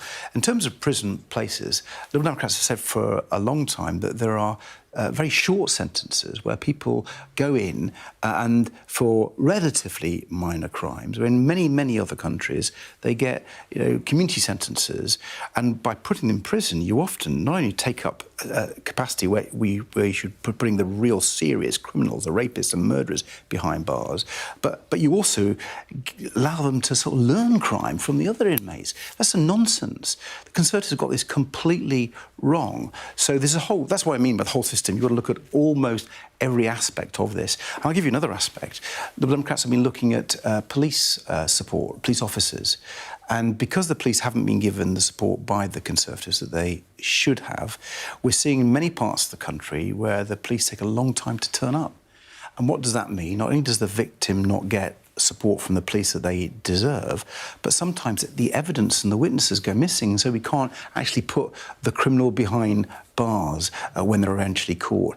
That's why the Conservatives are failing so much on crime, and the sooner they go and we can get actually a system that works for people, gets the criminals behind bars and supports victims, the better. Well, of course, Rishi Sunak will be hoping that the King's speech today turned the dial a bit politically. He's obviously still behind in the polls. We're going to have Labour on after you, Yvette Cooper. What should I be asking her, do you think? Well, I think, are they going to support really ambitious policies on the health service like the Liberal Democrats? What are they going to do to tackle the sewage? Liberal Democrats have led the campaign for local environment. I haven't really heard what Labour's going to do on that. And let's talk about political reform. Everyone can see that the British political system is broken. You've had this shocking government. We're seeing it with the COVID inquiry, aren't we? We're seeing the mess at the heart of government during the awful pandemic. And I'm sure many of your viewers are absolutely quite angry hearing people like the former Prime Minister Boris Johnson saying, you know, leave them to their fate, leave the older people to their fate. How disgraceful is that? Our political system is broken, and the Labour Party need to, you know, join other parties wanting to reform it radically with electoral reform and other reforms to make sure the British political system responds to the needs of voters. Electoral reform, I know it's such a big thing for so many of your members. Would that be a red line in any talks of Labour after the election? I'm focused on the general election. You know, I think there's a huge opportunity for Liberal Democrats to be Conservative MPs in the blue wall seats. You're bringing it up, though. Well, it's always been important. You already admitted that it's important to Liberal Democrat members. Of course it is. I want our political system to represent the voters better. You know, that's why we've got a King's speech today, which doesn't talk about the NHS properly, doesn't talk about dealing with the cost of living, doesn't talk about things like sewage. You know, if we had a proper functioning democracy with electoral reform, with all the greater transparency that Liberal Democrats have so long campaigned for, I think we'd get a government that responds to people and meets their challenges. OK, thank you very much indeed. So Ed Davey there, leader of the Liberal Democrats. You're watching Sky News. Coming up, the Shadow Home Secretary will be joining us to discuss the first King's speech in over 70 years.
Hello, welcome back. For the first time in 70 years, a king has delivered the speech at the opening of Parliament, the state opening of Parliament.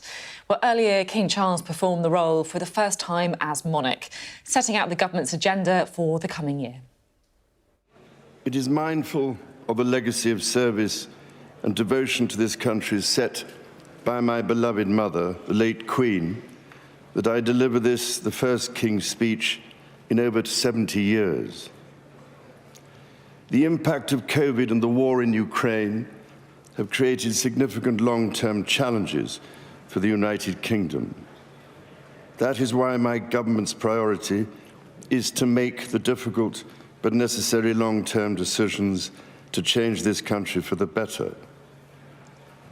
My minister's focus is on increasing economic growth and safeguarding the health and security of the British people for generations to come. My government will continue to take action to bring down inflation, to ease the cost of living for families, and help businesses fund new jobs and investment. My ministers will support the Bank of England to return inflation to target by taking responsible decisions on spending and borrowing. Well, much of the speech focused on law and order, with the Conservatives keen to try and re-establish their credentials as tough on crime. My government will act to keep communities safe from crime, antisocial behaviour, terrorism and illegal migration. A bill will be brought forward to ensure tougher sentences for the most serious offenders and increase the confidence of victims. My ministers will introduce legislation to empower police forces and the criminal justice system to prevent new or complex crimes, such as digital-enabled crime and child sexual abuse, including grooming. Well, it was a first for King Charles. It was also a first for Rishi Sunak, who is still Boris Johnson's Chancellor at the last state opening. And with today's King's speech all but certain to be the last one before the next general election, the Prime Minister will be hoping that the policies announced will help reverse the polls and try and make sure he's still in post for a second. Well, let's take a look now at some of the other policies that were unveiled by the King today. An annual system will be introduced to award new oil and gas licences. The government insists it will help the UK reach net zero in a realistic way. Environmental campaigners, though, are not happy. Well, less controversial are proposals to phase out smoking, raising the legal age that people can buy cigarettes by 1 year every year. Those plans are supported by Labour. Ministers have also confirmed there'll be a bill ensuring that all new houses in England and Wales are sold as freehold properties, phasing out leaseholds. Just a few of the measures introduced today in the King's speech, the first King's speech for 70 years. Well, we've heard from both the Conservatives and the Liberal Democrats. Let's hear from Labour now. The Shadow Home Secretary, Yvette Cooper, is with us now. Thank you very much for being with us. What's your main takeaway, I guess, from the King's speech today? I mean, overall, I think this is really thin. At a time when the country has just felt so chaotic, so many things feel broken. I think people are crying out for change. What this King's speech showed was that Rishi Sunak and the Conservatives are incapable of delivering the change the country needs. No serious plan on growth, no serious plan on the cost of living crisis, no serious plan to cut waiting lists in the NHS or tackle the crisis in the NHS, and no serious plan to get police back on the beat or tackle things like the epidemic of shoplifting, where they could have brought in law reforms that would have helped on things like that. So really, I just think this is really thin, no proper ambition, no vision for the country, and that's why we so desperately need an alternative Labour plan and vision instead. So overall, unsurprisingly, not a fan. I just want to look at some of the detail of what was announced, because quite a lot in your brief, law and order. Yep. So they want to bring forward a bill to ensure tougher sentences for the most serious offenders. I mean, is this something that you would support? Well, we already called for stronger sentences, for example, on rape. Okay, that's what you... But just so specifically, would you support Of course, there are... I mean, we love the detail of legislation always, but of course, you know, we think it's really important that the most serious offenders pay a proper price and serve serious penalties.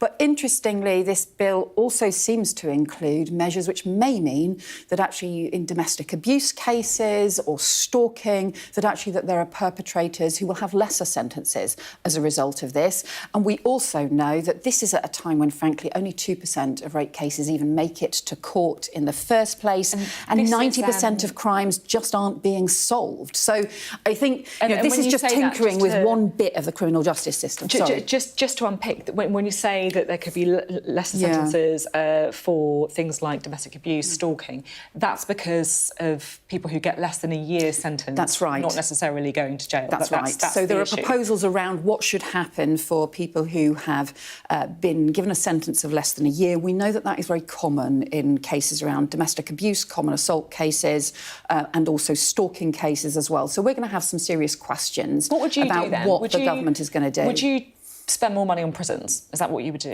Well, we have already said that we need to make sure that the prison building programme actually is completed, because at the moment the government has allocated a budget, but then they've not really done anything about it. They've got stuck in the planning system. They've got all of those delays. And this, in the end, comes down to issues around practical delivery. There's also things that we've called for a long time around extending, strengthening community sentences and community penalties, because those don't face proper penalties. You're talking there about the need to send people to jail. So what would you do in order to be able to send more people to jail when jails are full? And what Shabana Mahmood has said is, first of all, you have to make sure that the prison building programme actually is built out, rather than it simply being frozen and delayed under the government. Mean, that's something that doesn't... Like, more money? Yeah, some of it actually means just getting a grip. And we've had so much chaos in the system. You'll forgive me if you just say, we'll get a grip on prisons without any specific measures. I understand that, but having been a government minister, I have never seen so much chaos as we've had in this government. I mean, we have had, what, 7 Home Secretaries? We've had 7 Home Secretaries in the space of 7 years. It's total chaos. Even this legislation, I mean, Suella Braverman's favourite flagship policy to ban tents, for heaven's sake. I mean, nobody thinks that is the answer to homelessness other than Suella Braverman. Supposed to be in this criminal justice bill, now not, because of an argument between the Home Secretary and the Justice Secretary. They are literally just making things up as they go along. There is no proper grip. There is no serious plan. They're just rowing with each other. In the Home Secretary's case, that's all about her own Conservative leadership campaign. But that's what I mean. So I totally understand, from a journalist's point of view, you're going to ask what you're going to do to get a grip. Actually, I have seen government ministers many times over get proper grip of policy, deliver things, change things. This lot are in total chaos, and it's really damaging and unfair for the country. Another big part of the bill, one of the first parts of the King's speech, was supporting the future licensing of new oil and gas fields. What's your take on that?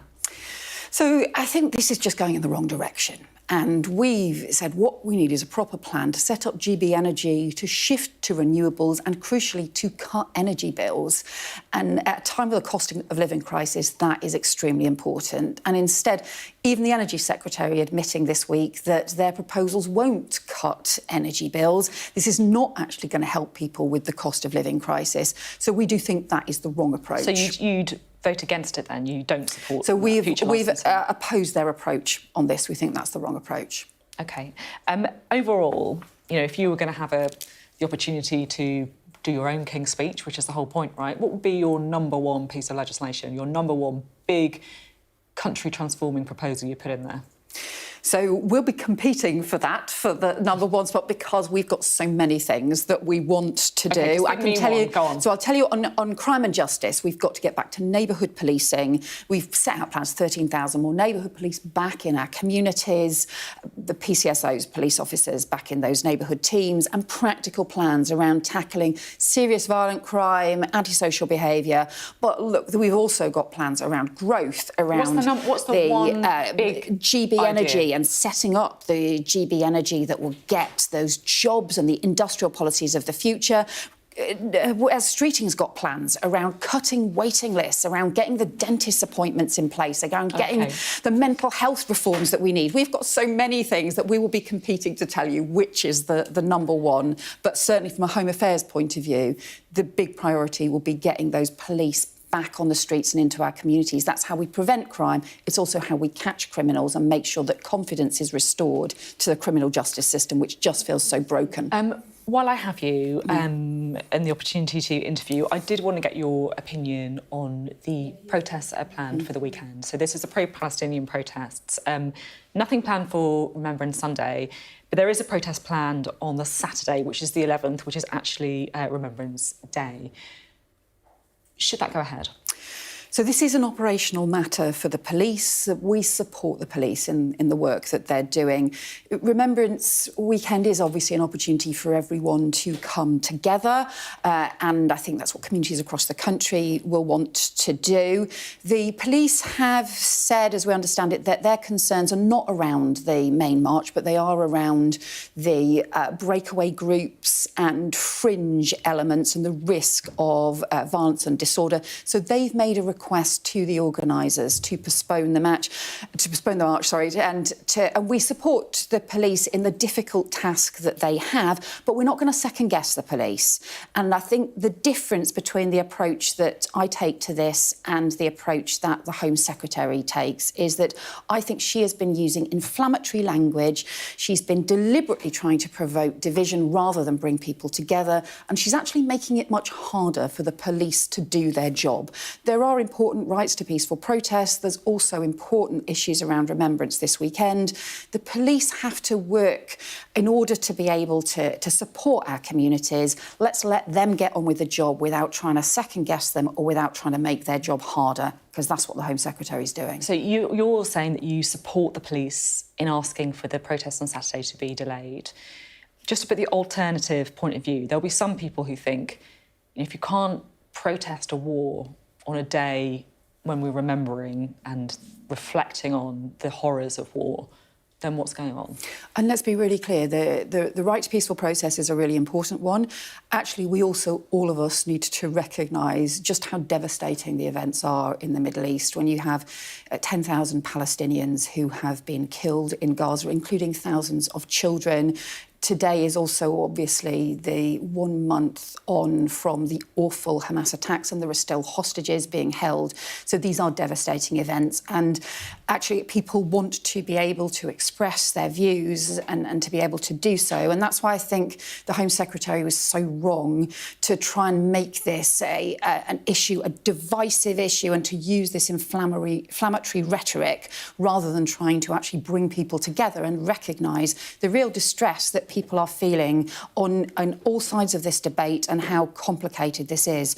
But it's also why, look, in the end, that's why this is an operational matter for the police. It shouldn't be for politicians to second-guess that. It should be for the police to have those discussions with march organisers. And I think they've said they've had many of these discussions in the past, and they've talked about the important positive work around some of the march organisers in order to make sure that issues are addressed. But that is for them, and I think we should support the police in what is a difficult task. It really is a difficult task, and rather than just making their job harder time and time again. OK, Yvette Cooper, thank you very much. Thank you. Yvette Cooper there, the Shadow Home Secretary, responding to today's King's Speech. This is Sky News. Coming up, the SNP has described the King's Speech as threadbare. We'll be getting more from the SNP's social justice spokesperson, that's David Linden.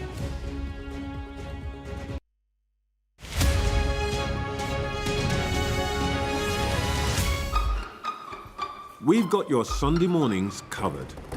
From the front page and the sounds of the streets to the voices of the people who make the major calls and big picture politics beyond Westminster. We'll put you at the heart of our story. A new start to Sunday. I'm ready. Are you? Join me, Trevor Phillips, Sunday mornings on Sky News.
They have breached the road.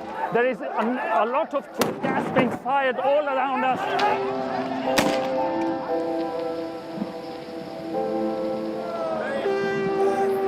It is an absolute carnival kind of atmosphere out here for Prime Minister Modi's decisive victory. These students are defying the prohibitory order, and now they're going to be arrested. We aim to be the best and most trusted place for news. The roads have been inundated. The only way out is to get people by boat. This on any given day would have been bustling with people, but today it's absolutely deserted. I'm Neville Lazarus, and I'm Sky's reporter based in Delhi.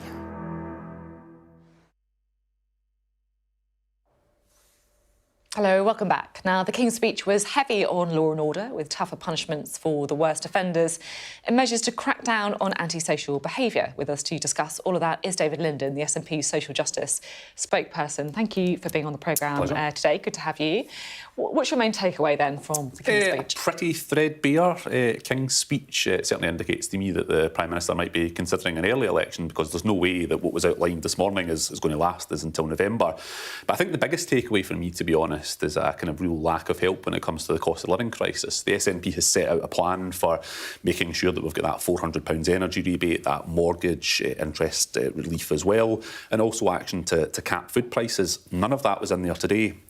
Instead, we've got a King's speech that talks about pedicabs in London, not talking about soaring food and fuel prices that the constituents in my home area are concerned about most.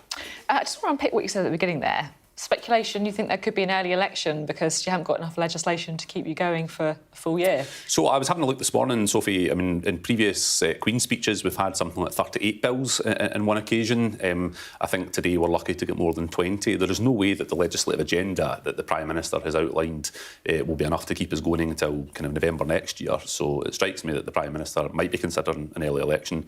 We in the SNP would welcome that, because it's an opportunity for us to take our message to the country and get yet another resounding endorsement from the people of Scotland. When would your money be on them? Well, I think given the kind of threadbare agenda that they've outlined, probably looking at me. You say it's threadbare. The government would say, look, there's loads of stuff in here, and so I just want to look at some of the specific policies. Tougher sentences for the most serious offenders, compelling people to attend their sentencing hearing. Is this stuff that you'd welcome? Well, obviously justice in Scotland is devolved, and that's a matter for the Scottish Government. I think that there's more than enough Westminster politicians making pronouncements about justice policy, so we'll leave the government in England to go on with its measures around justice policy. I think most people would look at the case, for example, of Lucy Letby and think that it's absolutely reasonable to compel somebody to attend the dock when they've committed such heinous crimes as she did, but that's a matter for the UK Government, not the Scottish Government. Oil and gas licences? Yeah, so I mean, I think everything that we want to see is done with a climate compatibility test. The reality is that I think this is just the final raid on Scotland's hydrocarbon resources from a Westminster Government we didn't vote for. Bear in mind, the Treasury has pocketed £400 billion in revenue as a result of Scotland's natural resources. We are not going to do what the Tories did in the 80s in Scotland and leave communities behind. That's why we've got a £500 million Just Transition Fund. But the UK Government has made an absolute hash of energy policy. Take, for example, the recent round 5. Overall, you'd welcome the fact that they are introducing more oil and gas licences? No, because I think what we need to do is see a UK Government that has a proper energy strategy in place. As was mentioned, with the recent round 5 and wind auction, not a single bid was received by the UK Government for that. You look at what's happening in America, there's a lot more investment in things like renewables, energy policy. We've got a UK Government here that seems rather behind the times. But my own priority, certainly as a Scottish MP, is to make sure that we don't leave these communities in the north east of Scotland behind in the same way that communities in the west of Scotland were left behind. What's your favourite thing in the King's speech today? The prospect of an early election. Oh, come on. You can find these... something, shouldn't you? Put your party politics on side for a minute. Not really. Go on. There must be one thing in there. Well, if there was something in there that really helped my constituents, what they're looking for is action on food prices, energy bills and mortgages. There was none of that today. Instead, we've got some tiddly bits of legislation around pedicabs in London. These do not reflect the priorities of people in Scotland. This is a government that has run out of steam, and it's a good opportunity for people in Scotland to kick the Tories out, but kick them out forever with independence. OK, you got it in there. We want to always got to try and make sure that it's in there. So you're saying that in the whole of the King's speech, one of the longest speeches by a monarch, there's not a single piece of single bill, a single sentence that you'd welcome? So the test in politics and in media, as you know, is if somebody is still talking about something a couple of days later. I suspect by the time we get to the Sunday papers, most people will have forgotten about this King's speech that was large on rhetoric, but when it comes to delivering help for the cost of living crisis, there was nothing there at all. I'll be astonished if by the time we get to Sunday, people remember this King's speech. Do you think perhaps the autumn statement might be a bigger political event then? Yeah, possibly. I think that the autumn statement's another opportunity for the government to come forward with that cost of living support. I rather suspect that, as is often the case with this Conservative government, they're brilliant on rhetoric when it comes to delivery. Absolutely shambolic. OK, thank you very much indeed. Interesting to talk and get your perspective on the King's speech today. David Linden there from the SNP. Well, you're watching Sky News. We are giving you full coverage of the King's speech today, the first King's speech for 70 years, delivered by King Charles III. Of course, he did step in for his late mother in previous years, but it was the first King's speech as monarch. He began it by paying tribute to the late Queen, going on to introduce 21 bills on behalf of the government for today's state opening of Parliament. A big moment in ceremonial terms, a slice of history, perhaps not quite enough politically to shift the dial. Don't forget, you can join me again at 7 p.m. tonight for the Politics Hub. We are going to be chewing over the politics of the King's speech then. For now, though, that is the end of this special programme. Thank you very much for joining us today.